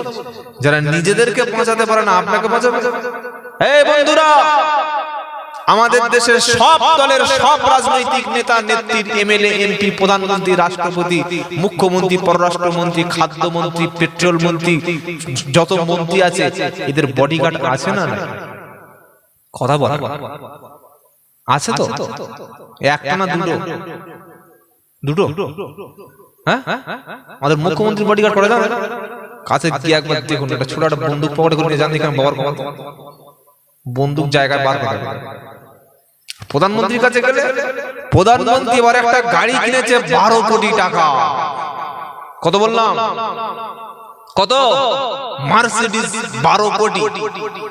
যে দেশের মানুষ সকালে খাওয়া হয়, রাতে খাওয়া হয় না, যে দেশের মানুষ 200 টাকার সরষে তেল কিনে খায়, চাষিরা চাষের মূল্য পাচ্ছে না, যে দেশের যুবক হাজার হাজার গলায় দড়ি দিয়ে অর্থের অভাবে মারা যাচ্ছে, সেই দেশের প্রধানমন্ত্রী 12 কোটি টাকার গাড়ি চড়ছে নিজের জীবন বাঁচানোর জন্য। বুঝতে পারছেন কতটা জীবনের মায়া করে? আর সামনে গার্ড, পিছনে গার্ড, এদিকে গার্ড, ওদিকে গার্ড। এই গার্ড থাকা সত্ত্বেও নেতা মন্ত্রী মরে না? মরে না? তাড়াতাড়ি বলুন দেখি। মরে তো? এই মরে তো? তো আপনি কি বলছেন আমরা আল্লাহর বান্দা, আল্লাহর দল করি, আল্লাহর কথা বলি, আল্লাহর দলে আছি, আল্লাহ তার বান্দাকে কোনো গার্ড দাইনে ছেড়ে দিয়েছে? আপনি কি বলছেন আপনার কোনো গার্ড নাই? আপনি জানেন না আপনার গার্ড কটা আছে জানেন? এই জানেন না? জানেন না? ইদয়াতালাকাল মুতালাকিয়ানি আনিল, আল্লাহর কটা গার্ড আছে কোরআন থেকে শুনুন। আপনার কটা গার্ড আছে আল্লাহর পক্ষ থেকে? ইদয়াতালাকাল মুতালাকিয়ানি আনিল ইয়ামিনি ওয়া আনিশ শিমালি কাইদ মা ইয়ালফিযু মিন কাওলিন ইল্লা লাদাইহি রাকীবুন আতীদ। সুবহানাল্লাহ। 26 নম্বর পারা, 18 নম্বর পৃষ্ঠা, 3 নম্বর লাইনের 19-20 নম্বর আয়াত, সূরার নাম সূরা কফ। কোরআন বলছে ইদয়াতালাকাল মুতালাকিয়ানি আনিল ইয়ামিনি ওয়া আনিল ইয়ামিনি ওয়া আনিল। আল্লাহ পাক শুনিয়ে দিচ্ছে, বান্দা তোমার ডান দিকে একটা, বাম দিকে একটা, দুটো প্রহরীর ব্যবস্থা আমি আল্লাহ করে দিয়েছি। বলুন সুবহানাল্লাহ। আর তোমার কাছে ফেরেশতা রাখছি কিরামান কাতিবিন ইয়ালামুনা মা তাফআলুন। দুজন সম্মানিত লেখকগণ ডান দিকে বাম দিকে আমি আল্লাহ তোমার প্রহরী রেখেছি। জোরে বলো সুবহানাল্লাহ। হে বন্ধুরা, নেতা মন্ত্রীরা রাত্রে বেলা যখন ঘুমিয়ে থাকে, প্রধানমন্ত্রী ঘুমিয়ে থাকে, এমএলএ ঘুমিয়ে থাকে, এমপি ঘুমিয়ে থাকে, মুখ্যমন্ত্রী ঘুমিয়ে থাকে, ওদের পাশে বডিগার্ড গুলি বন্দুক নিয়ে চতুর্দিকে তাক করে থাকে। শত্রু আসলেই ঝাঁঝরা করে দেবে। আল্লাহ পাক বলছে আমার গরীব বান্দা হবে, পাঁচ ওয়াক্ত নামাজ পড়বে, সত্য কথা বলবে, আমি আল্লাহ আমার দল করবে। ও যখন রাতে ঘুমিয়ে যাবে আয়াতুল কুরসি পড়ে যদি কোনো বান্দা ঘুমিয়ে পড়ে, আমি আল্লাহ আমার আয়াতুল কুরসি পড়া বান্দার জন্য দুটো নাইট গার্ড সকাল পর্যন্ত নাইট ডিউটির ব্যবস্থা করে দিই।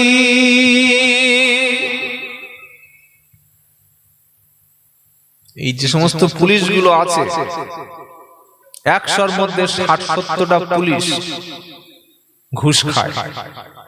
এটা কি বাড়িয়ে বলছি না সত্য কথা বলছি? এই হ্যাঁ না বলুন না। চোখের সামনে থেকে দেখলাম একটা মোটর ভ্যান। মোটর ভ্যান আপনারা বুঝেন? আপনার কাছে কি বলে? হ্যাঁ, মোটর ভ্যান। একদম 30-40 কুইন্টাল 10-12 কুইন্টাল মাল পিছনে ভর্তি করে নিয়ে চলে যাচ্ছে।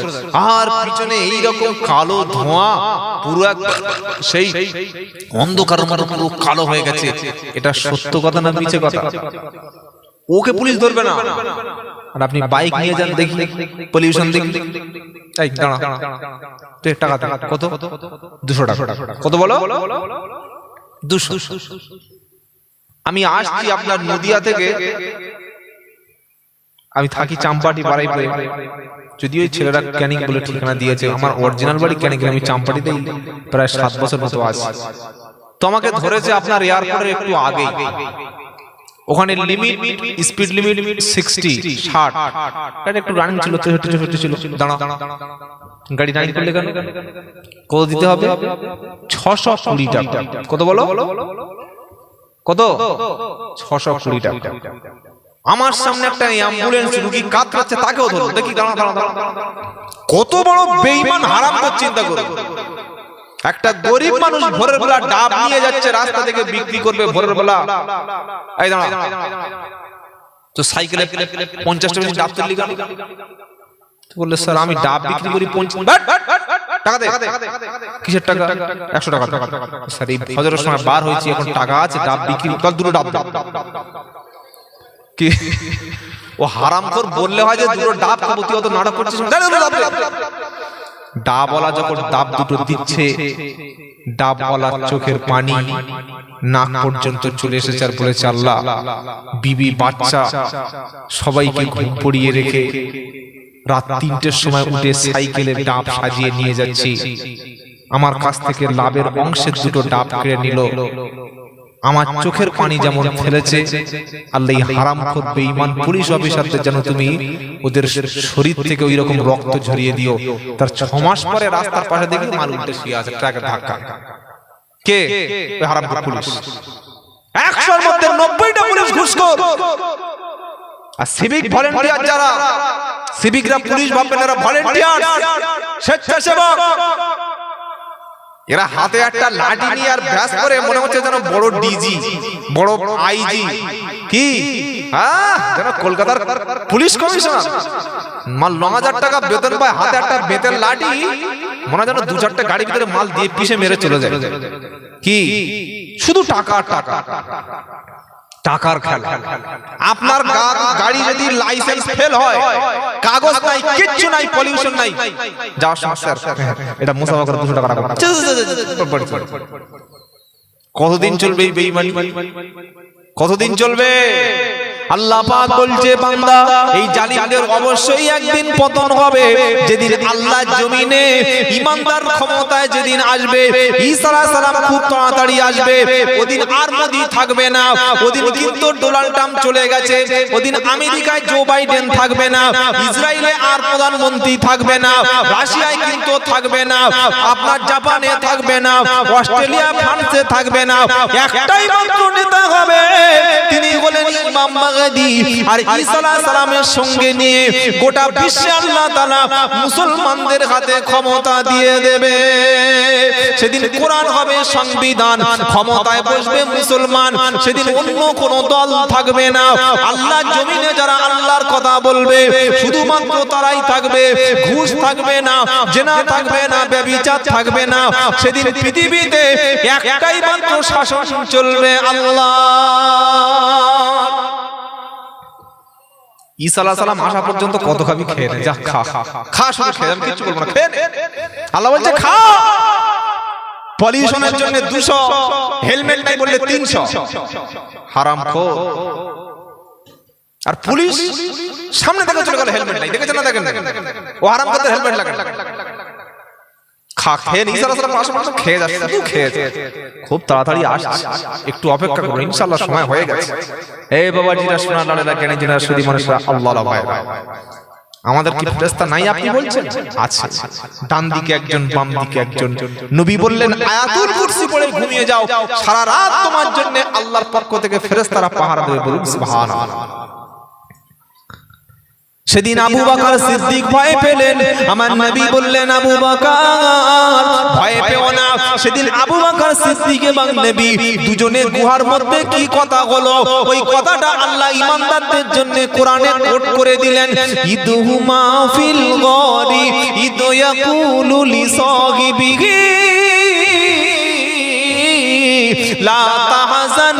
আয়াত শুনবেন, লা তাহজান ইন্নাল্লাহা মা'ানা। সুবহানাল্লাহ। 10 নম্বর পারা 10 নম্বর লাইনে 40 নম্বর আয়াত, সূরার নাম সূরা তাওবা। ইদহুমা ফিল গারি ইদ ইয়াকুলু লিসাহিবিহি লা তাহজান। দুজনে গুহার মধ্যে আবু বকর সিদ্দিক যখন একটু ভেঙে পড়লেন, যখন একটু হতাশ হলেন, ইয়া রাসূলুল্লাহ গুহার উপরে ওদের প্রত্যেকের হাতে তরবারি, আমাদের হাতে তরবারি নাই, আমরা তো আত্মগোপন করেছি, যদি দুজনকে দেখা পায় এখানেই শেষ করে দেবে। আবু বকর সিদ্দিক যখন ভেঙে পড়লেন, আমার নবী বললেন লা তাহজান। আল্লাহু আকবার, জোরে বলো। তার মানে লা তাহজান, হতাশ হয়ো না, ভেঙে পড়ো না, টেনশন করো না, ডিপ্রেশন করো না। লা তাহজান ইন্নাল্লাহা মা'ানা। আবু বকর তুমি ভেবো না আমরা দুইজনা, আমাদের সাথে যিনি আছেন তিনি হলেন রব্বানা। তুমি যতই বিপদে পড়ো আল্লাহ আমাদেরকে বাঁচাবে। সেদিন দুজনে যদি আল্লাহর উপরে ভরসা করে গুহায় থাকতে পারে, আর আপনি কোন কার কাছে আশ্রয় নিয়েছেন গিয়ে? আপনার তো আশ্রয় নেওয়ার দরকার ছিল আলেমদের ডামার তলায়, আপনার তো আশ্রয় নেওয়ার দরকার ছিল কোরআনের কাছে, আপনার তো আশ্রয় নেওয়ার দরকার ছিল মসজিদের কাছে, আপনার তো আশ্রয় নেওয়ার দরকার ছিল আল্লাহর ওলিদের কাছে। যেমাল মুখে পানি নেয় না, মুখে একটা দাড়ি নাই, মদ খায়, গেঁজা খায়, চুল্লু খায়, তার কাছে গেছে দাদা আমাকে বাঁচাবে।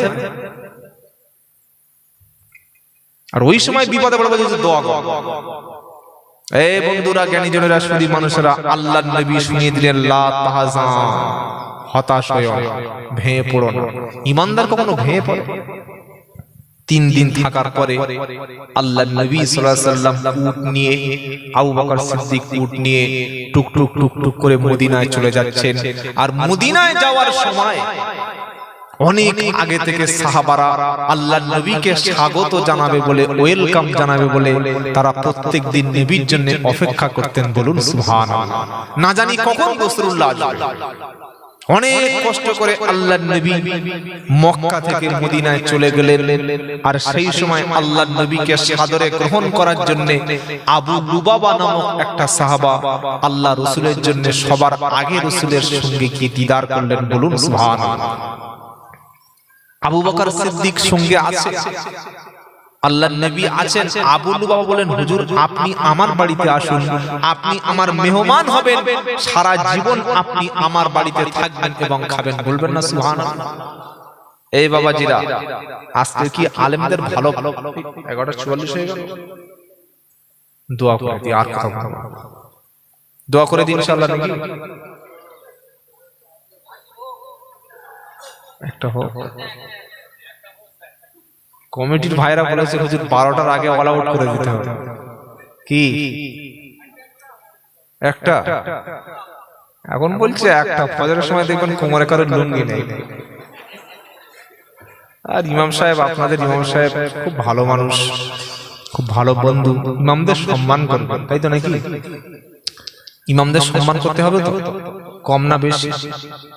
বেশি। ইমামদের সম্মান কখন হবে? যেদিন বাপ মরে যাবে সেদিন বলবে মাওলানা তুমি ছাড়া আমার কোনো সাহায্যকারী পাওয়া যাবে না। যেদিন মেয়ের বিয়ে হবে সেদিন ইমামের খবর নেবে। যেদিন শবে বরাতের খতম পড়া সেদিন ইমামের খবর নেবে।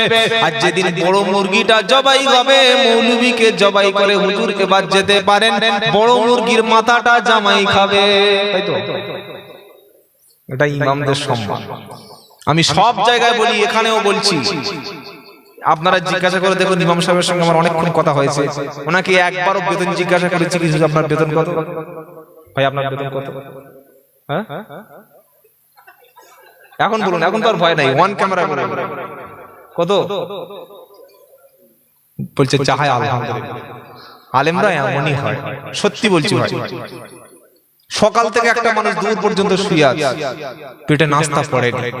সেক্রেটারি বলছে ও হুজুর, বললে কি? বলে খেয়েছি। বলে আলহামদুলিল্লাহ। ও বলছে না যে খায় না। ইমামরা এরকম হয়, আলেমরা এরকমই হয়।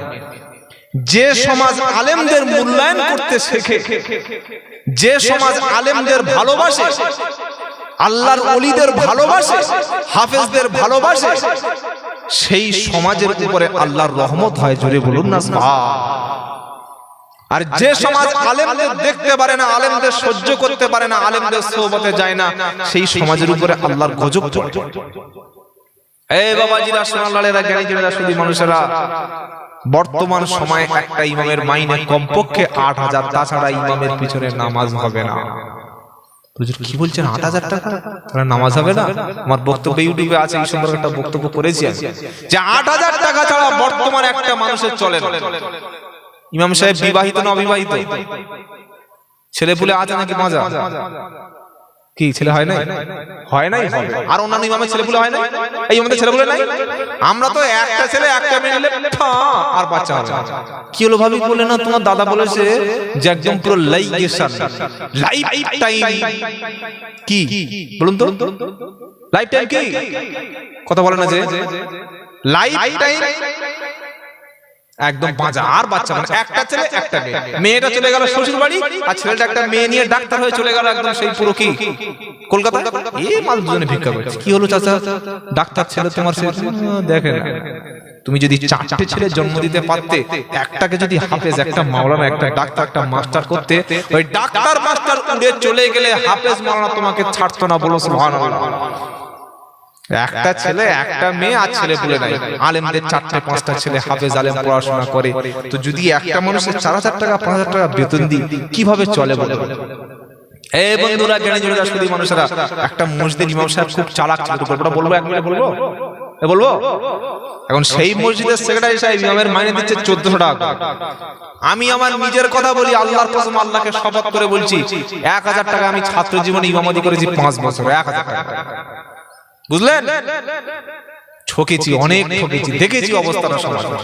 তো চালাক ইমাম সাহেব সেক্রেটারি 1400 টাকা মাইনে দেয় ইমাম সাহেব।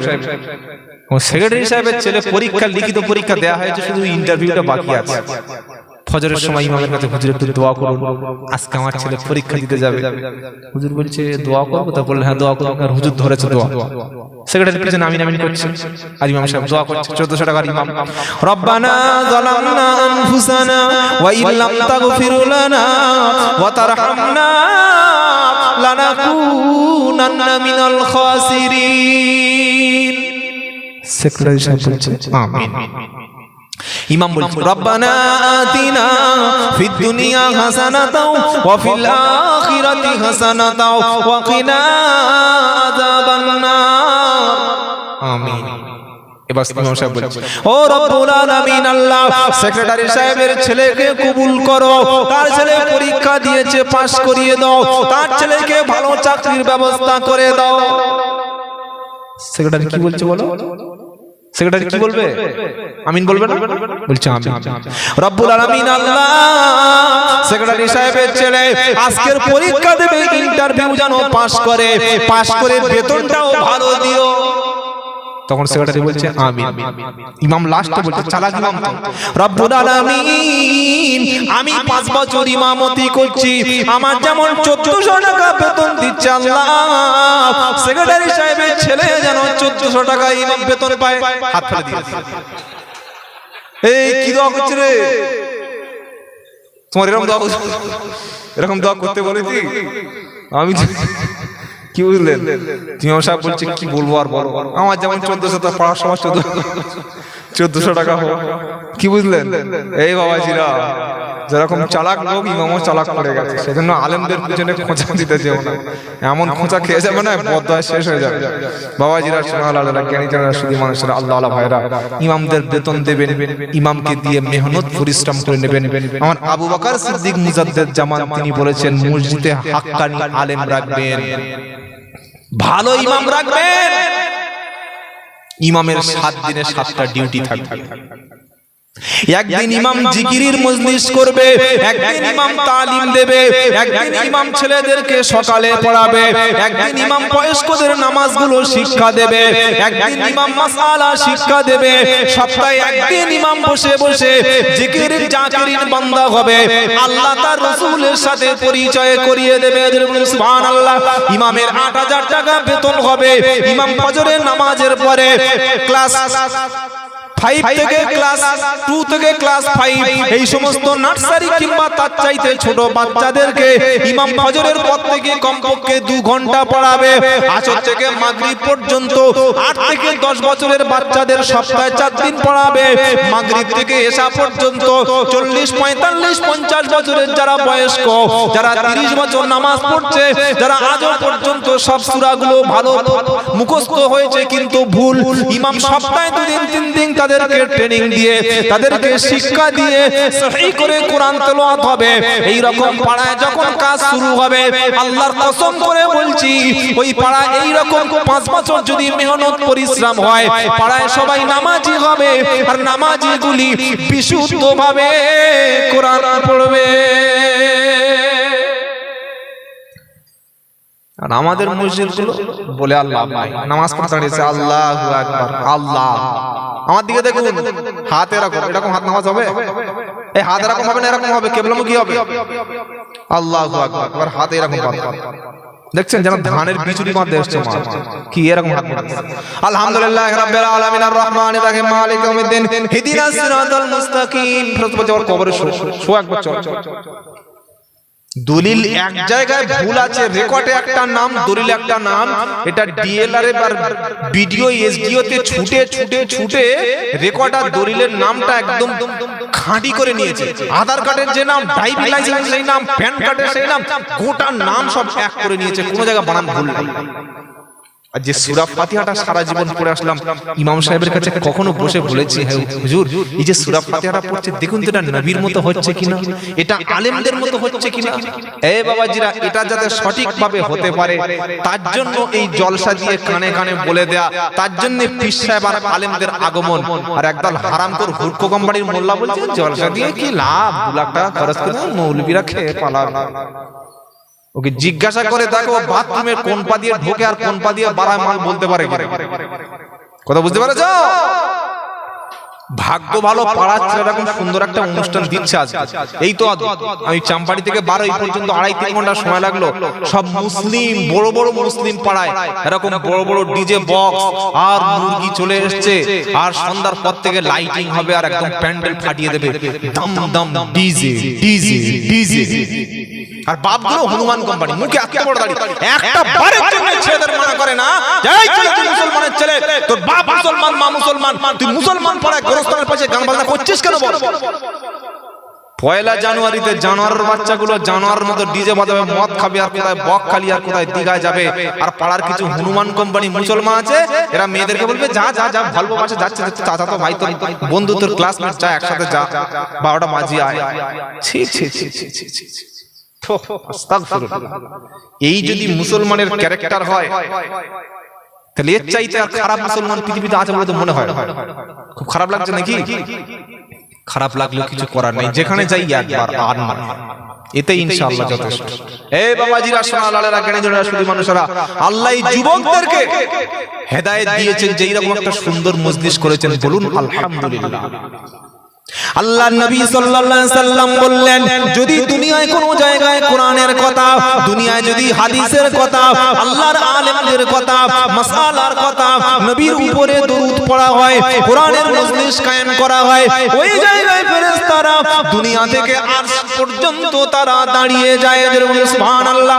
দুনিয়ায় মানুষ বসে বসে সুবহানাল্লাহ বলবে, আলহামদুলিল্লাহ জিকির করবে, আল্লাহু আকবার বলবে, নবীর উপরে দরুদ পড়বে, ওই রহমত ফেরেশতা এখান থেকে প্রথম, দ্বিতীয়, তৃতীয়, চতুর্থ, পঞ্চম, 7 নম্বর আসমান থেকে আল্লাহর আরশ পর্যন্ত দাঁড়িয়ে যাবে। আল্লাহ পাক সবকিছু জানেন, তিনি আলিমুল গায়ব, তিনি প্রেজেন্ট জানেন, পাস্ট জানেন, ফিউচার জানেন। তারপরে ফেরেশতাদের জিজ্ঞাসা করবে ফেরেশতা, অশোকনগরের এই গ্রামে এই মানুষগুলি কি জন্য বসে আছে? ফেরেশতা বলবে, রব্বুল আলামিন আল্লাহ, এরা কেবলমাত্র জাহান্নামের ভয়ে বসে আছে। আল্লাহ পাক জিজ্ঞাসা করবে ফেরেশতা, ওরা কি জাহান্নাম দেখেছে? ফেরেশতা বলবে, রব্বানা, ওরা জাহান্নাম কখনো দেখে নাই। আল্লাহ পাক বলবে, ফেরেশতা, ওরা যদি জাহান্নাম দেখতো কি করতো? ফেরেশতা বলবে, রব্বুল আলামিন, ওরা যদি জাহান্নাম দেখতো আরো বেশি করে জিকির করতো, আরো বেশি করে কোরআন পড়তো, আরো বেশি করে কান্নাকাটি করতো।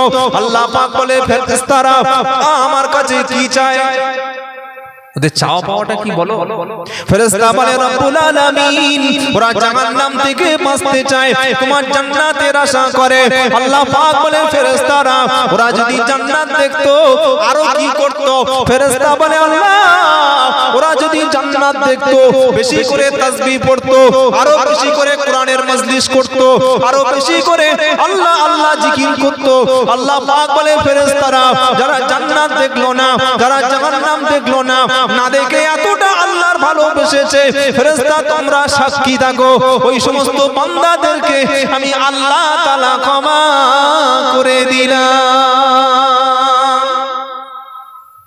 আর ফেরাউনের বাচ্চাগুলো বলছে জলসা দিয়ে কি লাভ? এগুলো ফেরাউনের বাচ্চা। কার বাচ্চা বলো? আবু জাহেল আর ফেরাউনের বাচ্চা ছাড়া কেউ কোরআন শোনার জন্য বিরোধিতা করে? এই হ্যাঁ না বলো না। শেষ একটা ঘটনা, একটা আয়াত বলে শেষের দিকে চলে যাব। এই আল্লাহর নবী যখন কোরআন শোনাচ্ছিলেন, আবু জাহেল, আবু লাহাব যখন কোনোভাবে বিরোধিতা করে বন্ধ করতে পারলো না, আবু জাহেল বলল, এক কাজ করো, মুহাম্মদ সাল্লাল্লাহু আলাইহি ওয়াসাল্লাম যখন কোরআন পড়বে সেখানে বাধা দাও। এই বন্ধুরা, জ্ঞানীজনেরা, শুধু মানুষেরা, আল্লাহর ভাইরা, জলসায় সবাই চাঁদা দেয়? আরে হ্যাঁ না বলো না। কেউ চাঁদা দেয়, কেউ বাধা দেয়। আর আপনি এই জলসা বন্ধ করে একটা ফাংশন করুন আর নায়িকাদের নিয়ে আসুন যারা উলঙ্গ হয়ে নাচবে।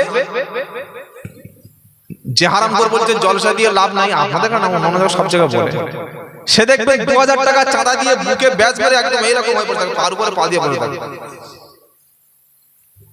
কি ভাই তুমি উপরে বলে 2000 টাকা চাঁদা দিয়েছি রে, কবরে গেলে ফেরেশতারা চাঁদা তুলে ফেলবে। কথা বুঝতে পেরেছেন বাবাজি? এখানে তুমি দুনিয়ার জান্নাতের মজলিসে এসে বসতে পারছ না, 2000 টাকা নায়িকা নাচবে সেখানে দেখতে পাবে। এই শোনার বন্ধুরা, আল্লাহর নবী যখন কোরআন শোনাচ্ছিলেন, কোরআন শুনে সাহাবারা তাদের চোখ থেকে পানিগুলো পড়ে যেত। জোরে বলুন।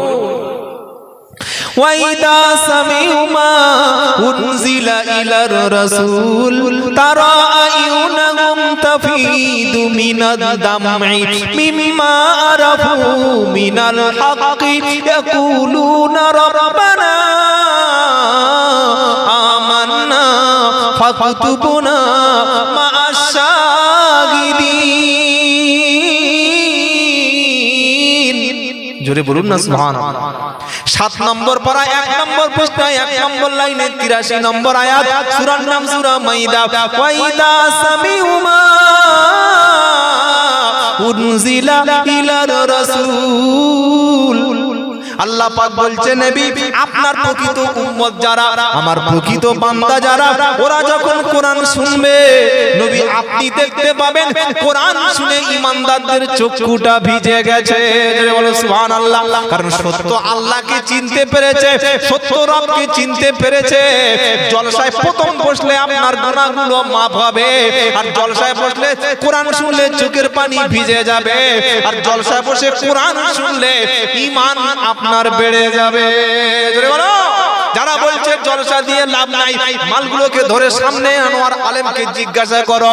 কোরআন শোনাচ্ছে, জলসা শুনে কোরআন শুনে বাড়ি গেলে ঈমানদারদের ঈমানটা বেড়ে যাবে। ইন্নামাল মুমিনুনা আল্লাযীনা ইযা যুকিরাল্লাহ ওয়াজিলাত কুলুবুহুম ওয়া ইযা তুলিয়াত আলাইহিম আয়াতুহু যাদাতুহুম ঈমানা ওয়া আলা রাব্বিহিম ইয়াতাওয়াক্কালুন। আল্লাযীনা ইউকিমুনাস সালাতা ওয়া মিম্মা রাযাকনাহুম ইউনফিকুন।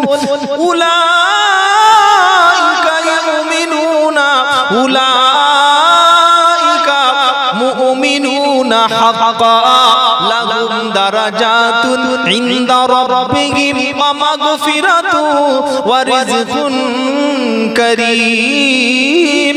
9 নম্বর পারা 16 নম্বর পৃষ্ঠা 4 নম্বর লাইনে 2 নম্বর আয়াত, সূরার নাম সূরা আনফাল। কোরআন বলছে ঈমানদার মুমিন হলো তারা কোরআন যখন শুনবে, আল্লাহর নাম যখন শুনবে অন্তরটা কেঁপে যাবে। আর ঈমানদার মুসলমান কোরআন শুনলে ঈমান তখন বেড়ে যাবে। জোরে বলো।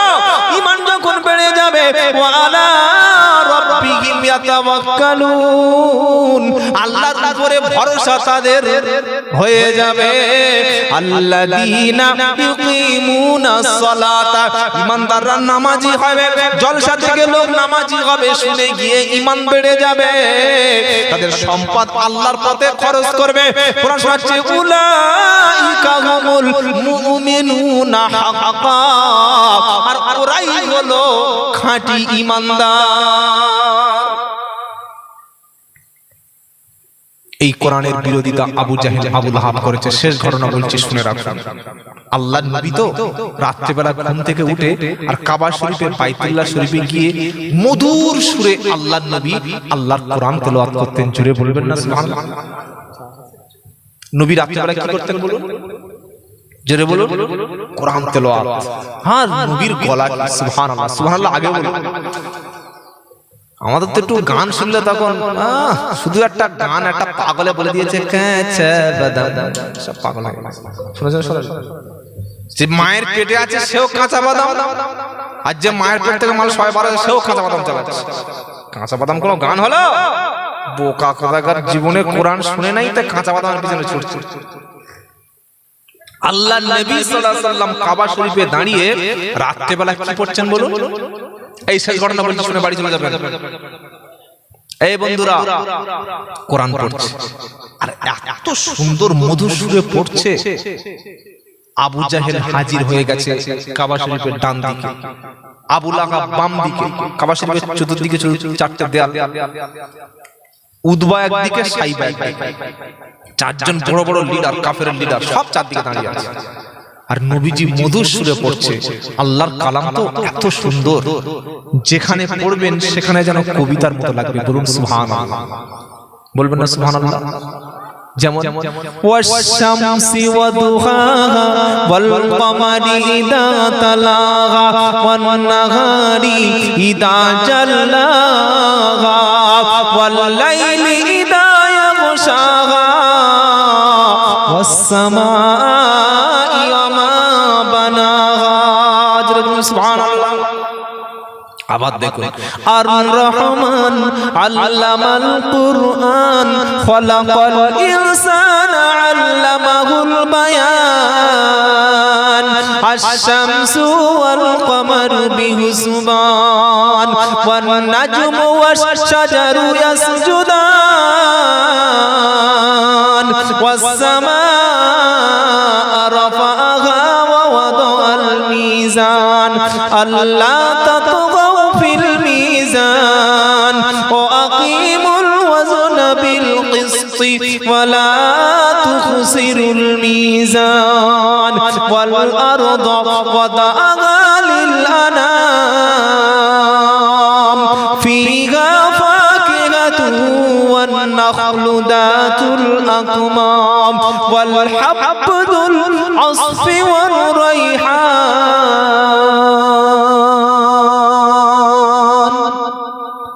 فبأي آلاء ربكما تكذبان আবু জাহেল আবু লাহাব এই শুনতে শুনতে কখন ফজর হয়ে গেছে খবর পায় না। সুবহানাল্লাহ বললেন।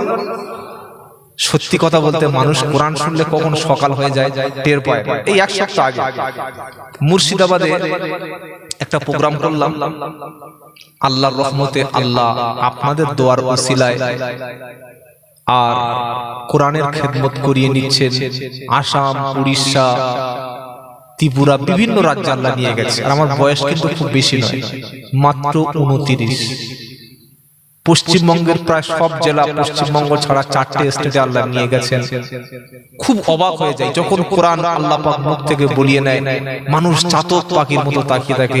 এটা এমন একটা বাণী, যে পড়বে যে শুনবে দুজনকেই আল্লাহ জান্নাতি করে দেবে। সুবহানাল্লাহ। এই বন্ধুরা, সকাল হয়ে গেছে। আবু জাহেল সকালে মুখে একদম চাদর দিয়ে পালাচ্ছে, না কোনো বুঝতে পারে।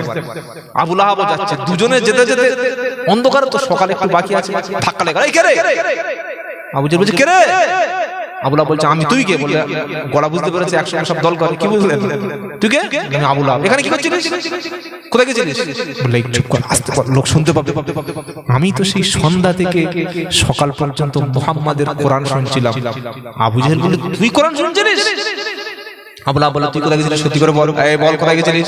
সারাদিন একসঙ্গে পার্টি অফিসে মিটিং করি, মোল্লা জব্দ করবো, নবী মারবো, সাহাবাদের মারবো, কোরআন বন্ধ করবো, তুই রাতে চলে গেছিস? আবু জাহেল বলছে জানিস, যখন এশা হয়ে যায় 8টা-9টা বেজে যায় না, তখন শুধু খালি পালাবার চিন্তা করি যে কখন সবাই চোখকে ফাঁকি দিয়ে আর খাবার শুনবে, দাঁড়িয়ে দাঁড়িয়ে কোরআন শুনবো। বলুন সুবহানাল্লাহ। ফার্স্ট থেকে দুজন থেকে গল্প করতে করতে আসছে, এই কে? কারা তোরা? দেখছি উতবা সাইবা, ও দুটো কাফেরদের। বলে দাঁড়া, কোথায় গেছিলিস? কোথায় গেছিলিস বল। আমরা গিয়েছিলাম। আর বলতে পারছি, বলে কোথায়? তাড়াতাড়ি বল। মাল বুঝতে পারছো ওখান থেকে আসছিস? বলে সত্যি কথা বলবো, তুমি তো নেতা, তোমার সাথে মিথ্যে কথা বলা যায়? আমরা মুহাম্মাদের কণ্ঠে কোরআন শুনছিলাম। বলুন সুবহানাল্লাহ। বলে দেখ, আমি আবু জেহেল, তুই আবু লাহাব, ও দুজন উতবা সাইবা বড় বড় লিডার। আমরা যদি এরকম প্রত্যেকদিন কোরআন শুনতে যাই, ওই উমর যেরকম কোরআন শুনতে গিয়ে পাগলামি করে মুসলমান হয়ে গেছে, তা আমরা তো একদিন এরকম পাগলামি করবো। এক কাজ কর, হাত দে। এই হাত দে, হাত দে, হাত দে। আবু লাহাব হাত দিয়েছে। এই উতবা হাত দে। সবাই আবু জাহেলের হাতে মুরিদ হচ্ছে। সুবহানাল্লাহ বলবেন না? কিসের মুরিদ? কাল থেকে শপথ কর আর কোরআন শুনতে যাব না। হ্যাঁ, 4 জন একবার হাতে খাঁড়ি তওবা করে নিয়েছে নাসুহার মতো। তারপরের দিন আবু জাহেল মনে করছে আমি 3 জনের যে খাস তওবা পড়িয়েছি, ওই জীবনে মরে গেলে বাড়িতে বার হওয়ার না, আজকে আমি একা প্রাণ খুলে কোরআন পড়বো। আবু জাহেল মনের খুশিতে চলে এসেছে।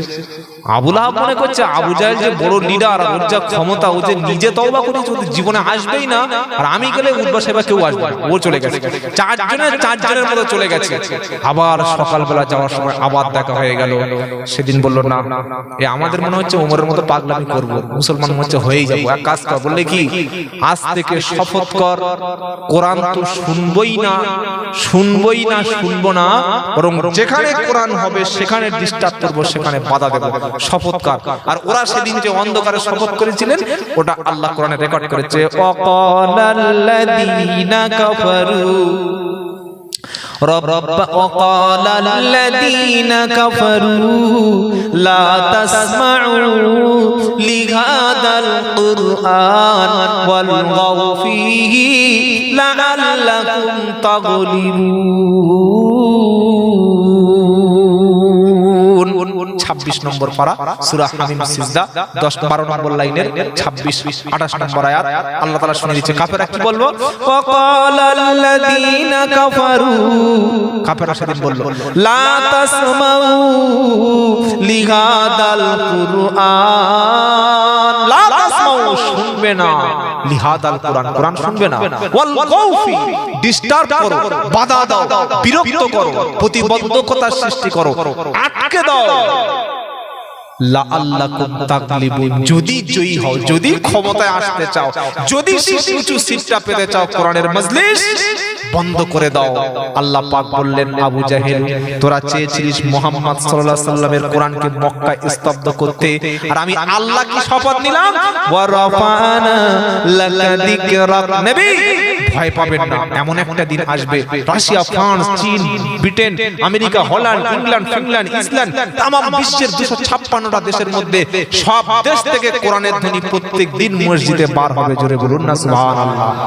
আল্লাহ পাক আমাদের সবাইকে ইসলামের পক্ষে, আলেমদের পক্ষে, কোরআনের পক্ষে, মসজিদের পক্ষে, মাদ্রাসার পক্ষে থাকা তৌফিক দান করুন, বলুন আমিন। শেষ কথা যেটা বলে এখনই বিদায় নেব, সেটা হচ্ছে এই বাবাজিরা, মৃত্যুর আগে আপনি আপনার ছেলেকে, আপনার মেয়েকে কোরআন শিখিয়ে কবরে যাবেন। আপনার ইন্তেকালের পরে আপনার ছেলে যেন আপনার জন্য দোয়া করতে পারে। রাগ করো না শোনাচ্ছাদ বন্ধুরা, এনেছেন সত্য কথা বলতে এসেছি। আপনার মৃত্যুর পরে একটা মৌলবীকে টাকা দিয়ে ভাড়া করে দোয়া করাবেন, ওটাই উত্তম বেশি হবে না আপনার মরণের পরে আপনার ছেলে কবরের পাশে গিয়ে দাঁড়িয়ে রব্বির হামহুমা কামা রব্বায়ানি সগীরা বলবে? ছেলের চোখ যখন পানিতে ভিজে যাবে, আল্লাহ পাক ছেলের কান্নাকে কবুল করে বাপ মার কবরটাকে জাহান্নামের গাড্ডা থেকে বাঁচিয়ে জান্নাতুল ফেরদাউসের বাগিচা করে দেবে। জোরে বলো সুবহানাল্লাহ। জ্ঞানী জনেরা, সুদী মানুষেরা, মুজাদ্দিদ যেমন আবু বকর সিদ্দিকের আদর্শ ছিল, তাই পাঁচটা ছেলেকে এমন আলেম তৈরি করে গেল, ইন্তেকালের পরে কোনো ভাড়াটিয়া দিয়ে লোক দোয়া করতে হয় নাই, বরং দাদা হুজুরের সন্তান দোয়া করেছে। আর পাঁচ হুজুর কেবলা ইন্তেকালের পরে কোনো ভাড়াটিয়া লোক রাশিয়া থেকে, পাকিস্তান থেকে, বাংলাদেশ থেকে আনতে হয় নাই। বড় হুজুরের ছেলেই বড় হুজুরের জন্য দোয়া করেছে, মেজ হুজুরের ছেলে মেজ হুজুরের জন্য দোয়া করেছে, ছোট হুজুরের ছেলে ছোট হুজুরের জন্য দোয়া করেছে। আর তাদের ইন্তেকালের পরে অসংখ্য আওলাদ রাসূল দিয়ে গেছে, তাদের ইন্তেকালের পরে তারাও দোয়া করবে, কোনো ভাড়া লাগবে না। জোরে বলো সুবহানাল্লাহ। আমি আর আপনি আজ থেকে সবাই নিয়ত করব, আমাদের ইন্তেকালের পরে আমার ছেলে যদি বড় হয়ে যায়, একটা কলিজার টুকরা ছোট্ট নাতি, ওটাকে যেন মাদ্রাসায় দিই, আর ইন্তেকালের পরে ওদের দোয়া, ওদের সওয়াব নিয়ে যেন আমরা কবরে শেষে সওয়াব পাই। জোরে বলুন সুবহানাল্লাহ। আল্লাহ কবুল করুক, বলুন আমিন। এখানেই আমরা শেষ করব, এখন দোয়া হবে। তার আগে আসুন বিশ্ব নবীর সামনে দাঁড়িয়ে একটু সালাত ও সালাম পড়িয়া নবী সালামুন। ভাই এবার ক্যামেরা আপনারা বন্ধ করুন।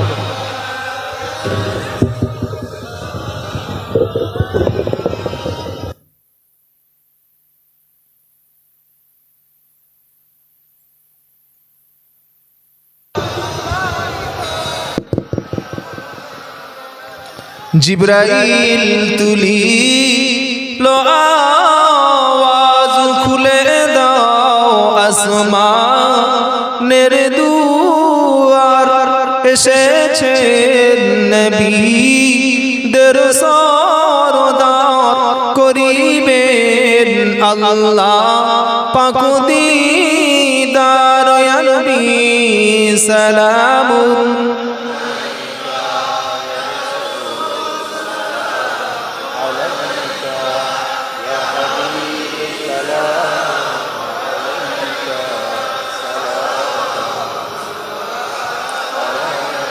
তায়েফের দুষ্টু ছেলেরা আমার নবীকে পাগল বলিয়া মারিল পাথর ছুড়িয়া, উঠিল আরশ পাক কাঁপিয়া। ইয়া নবী সালামুন।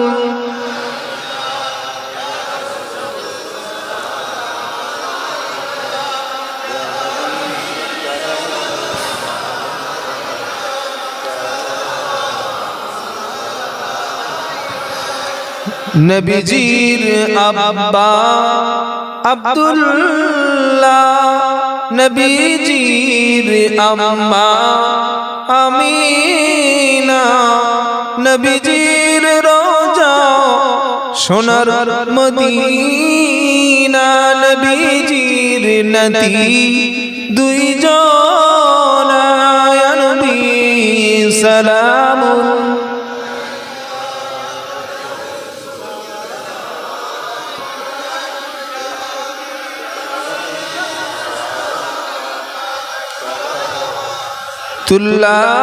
আলাইকা। সবাই বসে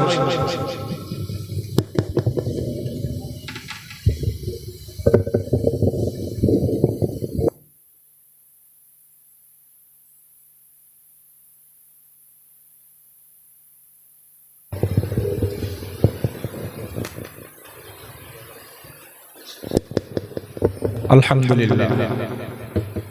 এখন দোয়া হবে। আমরা যে যেখানে আছি প্রত্যেকে দোয়ায় শরীক হব। সওয়াব হাসানের জন্য পবিত্র কুরআনুল কারীম 11 খতম কম বেশি পড়া হয়েছে।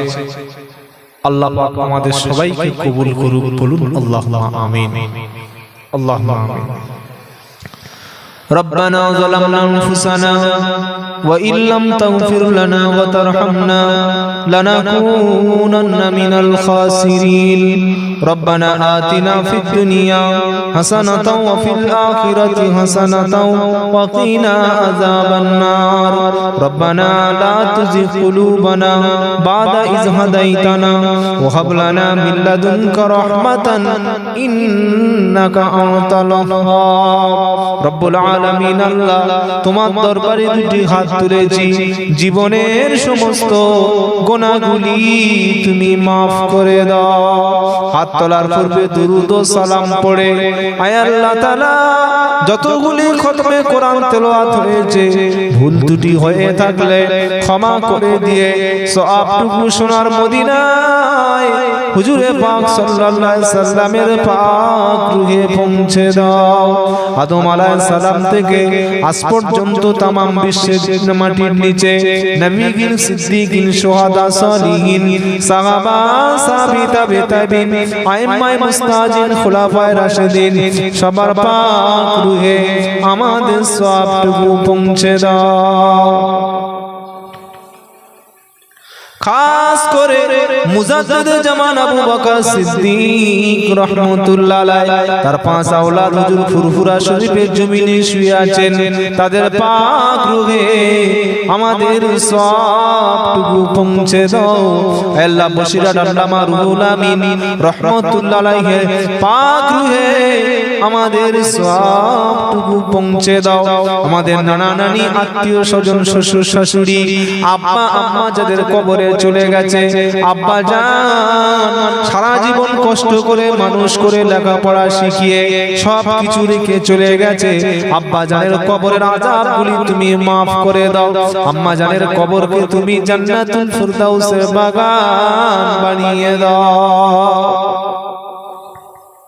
আল্লাহ তাআলা আমরা যারা হাত তুলেছি আমাদের সবাইকে তুমি নামাজি বানিয়ে দাও, আমাদের সন্তানদেরকে নামাজি বানিয়ে দাও, আমাদের মেয়েদেরকে, মায়েদেরকে, বোনদেরকে সবাইকে তুমি নামাজি বানিয়ে দাও। আয় আল্লাহ তাআলা আমাদের মধ্যে যারা অসুস্থ সমস্ত রোগ শোক থেকে কুল্লু শিফা দান করে দাও। যারা ব্যবসা বাণিজ্য করে সবার রুজিতে তুমি বেশি করে হালাল অর্থে উপার্জন করে বরকত দিও আল্লাহ। আল্লাহ আজকে জলসাকে কবুল করে নিও। গ্রামের দিনদার মুসলমান ইমানদারেরা অর্থ দিয়ে, শ্রম দিয়ে, বুদ্ধি দিয়ে শুধুমাত্র ইসলামের কথা শোনার জন্য তোমাকে ভালোবেসে, রাসূলকে ভালোবেসে যে অনুষ্ঠান করেছে আল্লাহ, কিয়ামতের দিন এর বিনিময়ে তুমি নাজাতে জারিয়া বানিয়ে দিও। আয় আল্লাহ তাআলা মা বোনেরা হাত তুলেছে তাদের পর্দায় থাকার তৌফিক দিও। স্বামী যারা জালিম মতখোর সবাইকে হেদায়েত করে দাও। যাদের সন্তান নাই তুমি সন্তান দান করো। শেষ দোয়া করি রব্বানা যেদিন তুমি তোমার কাছে আমাদেরকে ডেকে নেবে সেদিন জুমার দিন দিও। রমজান শরীফের মাসে কলেমা পড়তে পড়তে, কোরআন শুনতে শুনতে শাহাদাতের মৃত্যু নসিব করো। কবর আযাবকে মাফ করে দিও। কিয়ামতের দিন আমলনামা ডান হাতে দান করো, আরশের তলায় তুমি ছায়া দান করো। আল্লাহ আজকে জলসাকে কবুল করো রব্বুল আলামিন। আমরা যারা গভীর রজনীতে হাত তুলেছি আমাদের সবার গুনাহকে তুমি maaf করে দিও। আয় আল্লাহ, এই মজলিসে মসজিদের ইমাম বসে আছে, মুয়াজ্জিন সাহেব, নামাজি মুসাল্লিরা রয়েছে, পর্দার অন্তরালে অনেক মাও আছে, অনেক এমন নেককার বান্দা আছে আল্লাহ, আমি সবচাইতে গুনাহগার, অনেক হাফেজ আছে, আলেম আছে, হাজী সাহেব বান্দা আছে, মুরব্বি আছে, বেগুনাহ মাসুম বসে আছে আল্লাহ, যাকে তুমি বেশি ভালোবাসো, তার সাথেই তার উপরে তুমি যে রাজি হয়েছো, খুশি হয়েছো, যে রহমত নাজিল করেছো, সেই রহমতের ওসিলায় আমাদের সবার দোয়াকে তুমি কবুল করে নাও। কে কি উদ্দেশ্য নিয়ে ভিক্ষুকের মতো সবার সামনে তোমার দরবারে হাত তুলেছি, প্রত্যেকের মনের খবর তুমি জানো, সবার নেক দোয়াকে তোমার দরবারে তুমি কবুল করে নাও। আয় আল্লাহ, আমাদের সমস্ত মুসলমান, হিন্দু, খ্রিস্টান সবাইকে মিলেমিশে থাকার তৌফিক দিও। আয় আল্লাহ, আমাদের মধ্যে রাজনৈতিক কারণে যে খুন, মারামারি, অশান্তি, মহল্লা ভাগ, মসজিদ ভাগ, পাড়া প্রতিবেশী ভাগ, ভাই ভাই কথা নাই, শত্রুতা, এগুলো থেকে সব ভুলে গিয়ে একে অপরের সঙ্গে কাঁধে কাঁধ মিলিয়ে কলেমা পড়া নিজের মায়ের পেটের ভাইয়ের মতো থাকার তৌফিক দিও। আয় আল্লাহ, আমাদের ইন্তেকাল যেন কোনো তোমার দিনের স্বার্থেই হয় আল্লাহ, তোমার সন্তুষ্টির জন্য জীবন দিতে পারি সে তৌফিক দিও। আয় আল্লাহ, এটাই শেষ দোয়া, হয়তো জীবনে আর কখনো তোমার মতো আল্লাহকে আল্লাহ বলে ডাকতে পারবো না। আমরা ফজর থেকে সবাই নামাজ পড়বো, সবাই বলবো ইনশাআল্লাহ। ইয়া আল্লাহ, আমাদের সবাইকে তুমি নামাজি হিসেবে কবুল করে নিও। কিয়ামতের দিন পিয়ারা নবী সাল্লাল্লাহু আলাইহি ওয়াসাল্লাম যেদিন নামাজীদেরকে নিয়ে জান্নাতে যাবে, সেদিন আমরা যেন বেনামাজির দলে না চলে যাই আল্লাহ। আয় আল্লাহ, রাসূলের সুপারিশ সবার নসিবে দান করো আল্লাহ। ইয়া আল্লাহ, রাসূলের হাতে হাত দিয়ে আমরা যেন সবাই একই জান্নাতে যেতে পারি সে তৌফিক দিও আল্লাহ। আয় আল্লাহ, আমরা আলেমদের ভালোবাসি, ওলিদেরকে ভালোবাসি, নেককারদের ভালোবাসি, এই ভালোবাসার ওসিলায় তুমি ক্ষমা করে দিও আল্লাহ। ربنا تقبل منا إنك أنت السميع العليم وتب علينا إنك أنت التواب الرحيم سبحان ربك رب العزة عما يصفون وسلام على المرسلين والحمد لله رب العالمين واجعل آخر كلمتنا عند الموت لا إله إلا الله لا إله إلا الله لا إله إلا الله محمد رسول الله صلى الله عليه وسلم السلام عليكم ورحمة الله। তাবারকের ব্যবস্থা আছে এখানে দেওয়া হবে, প্লিজ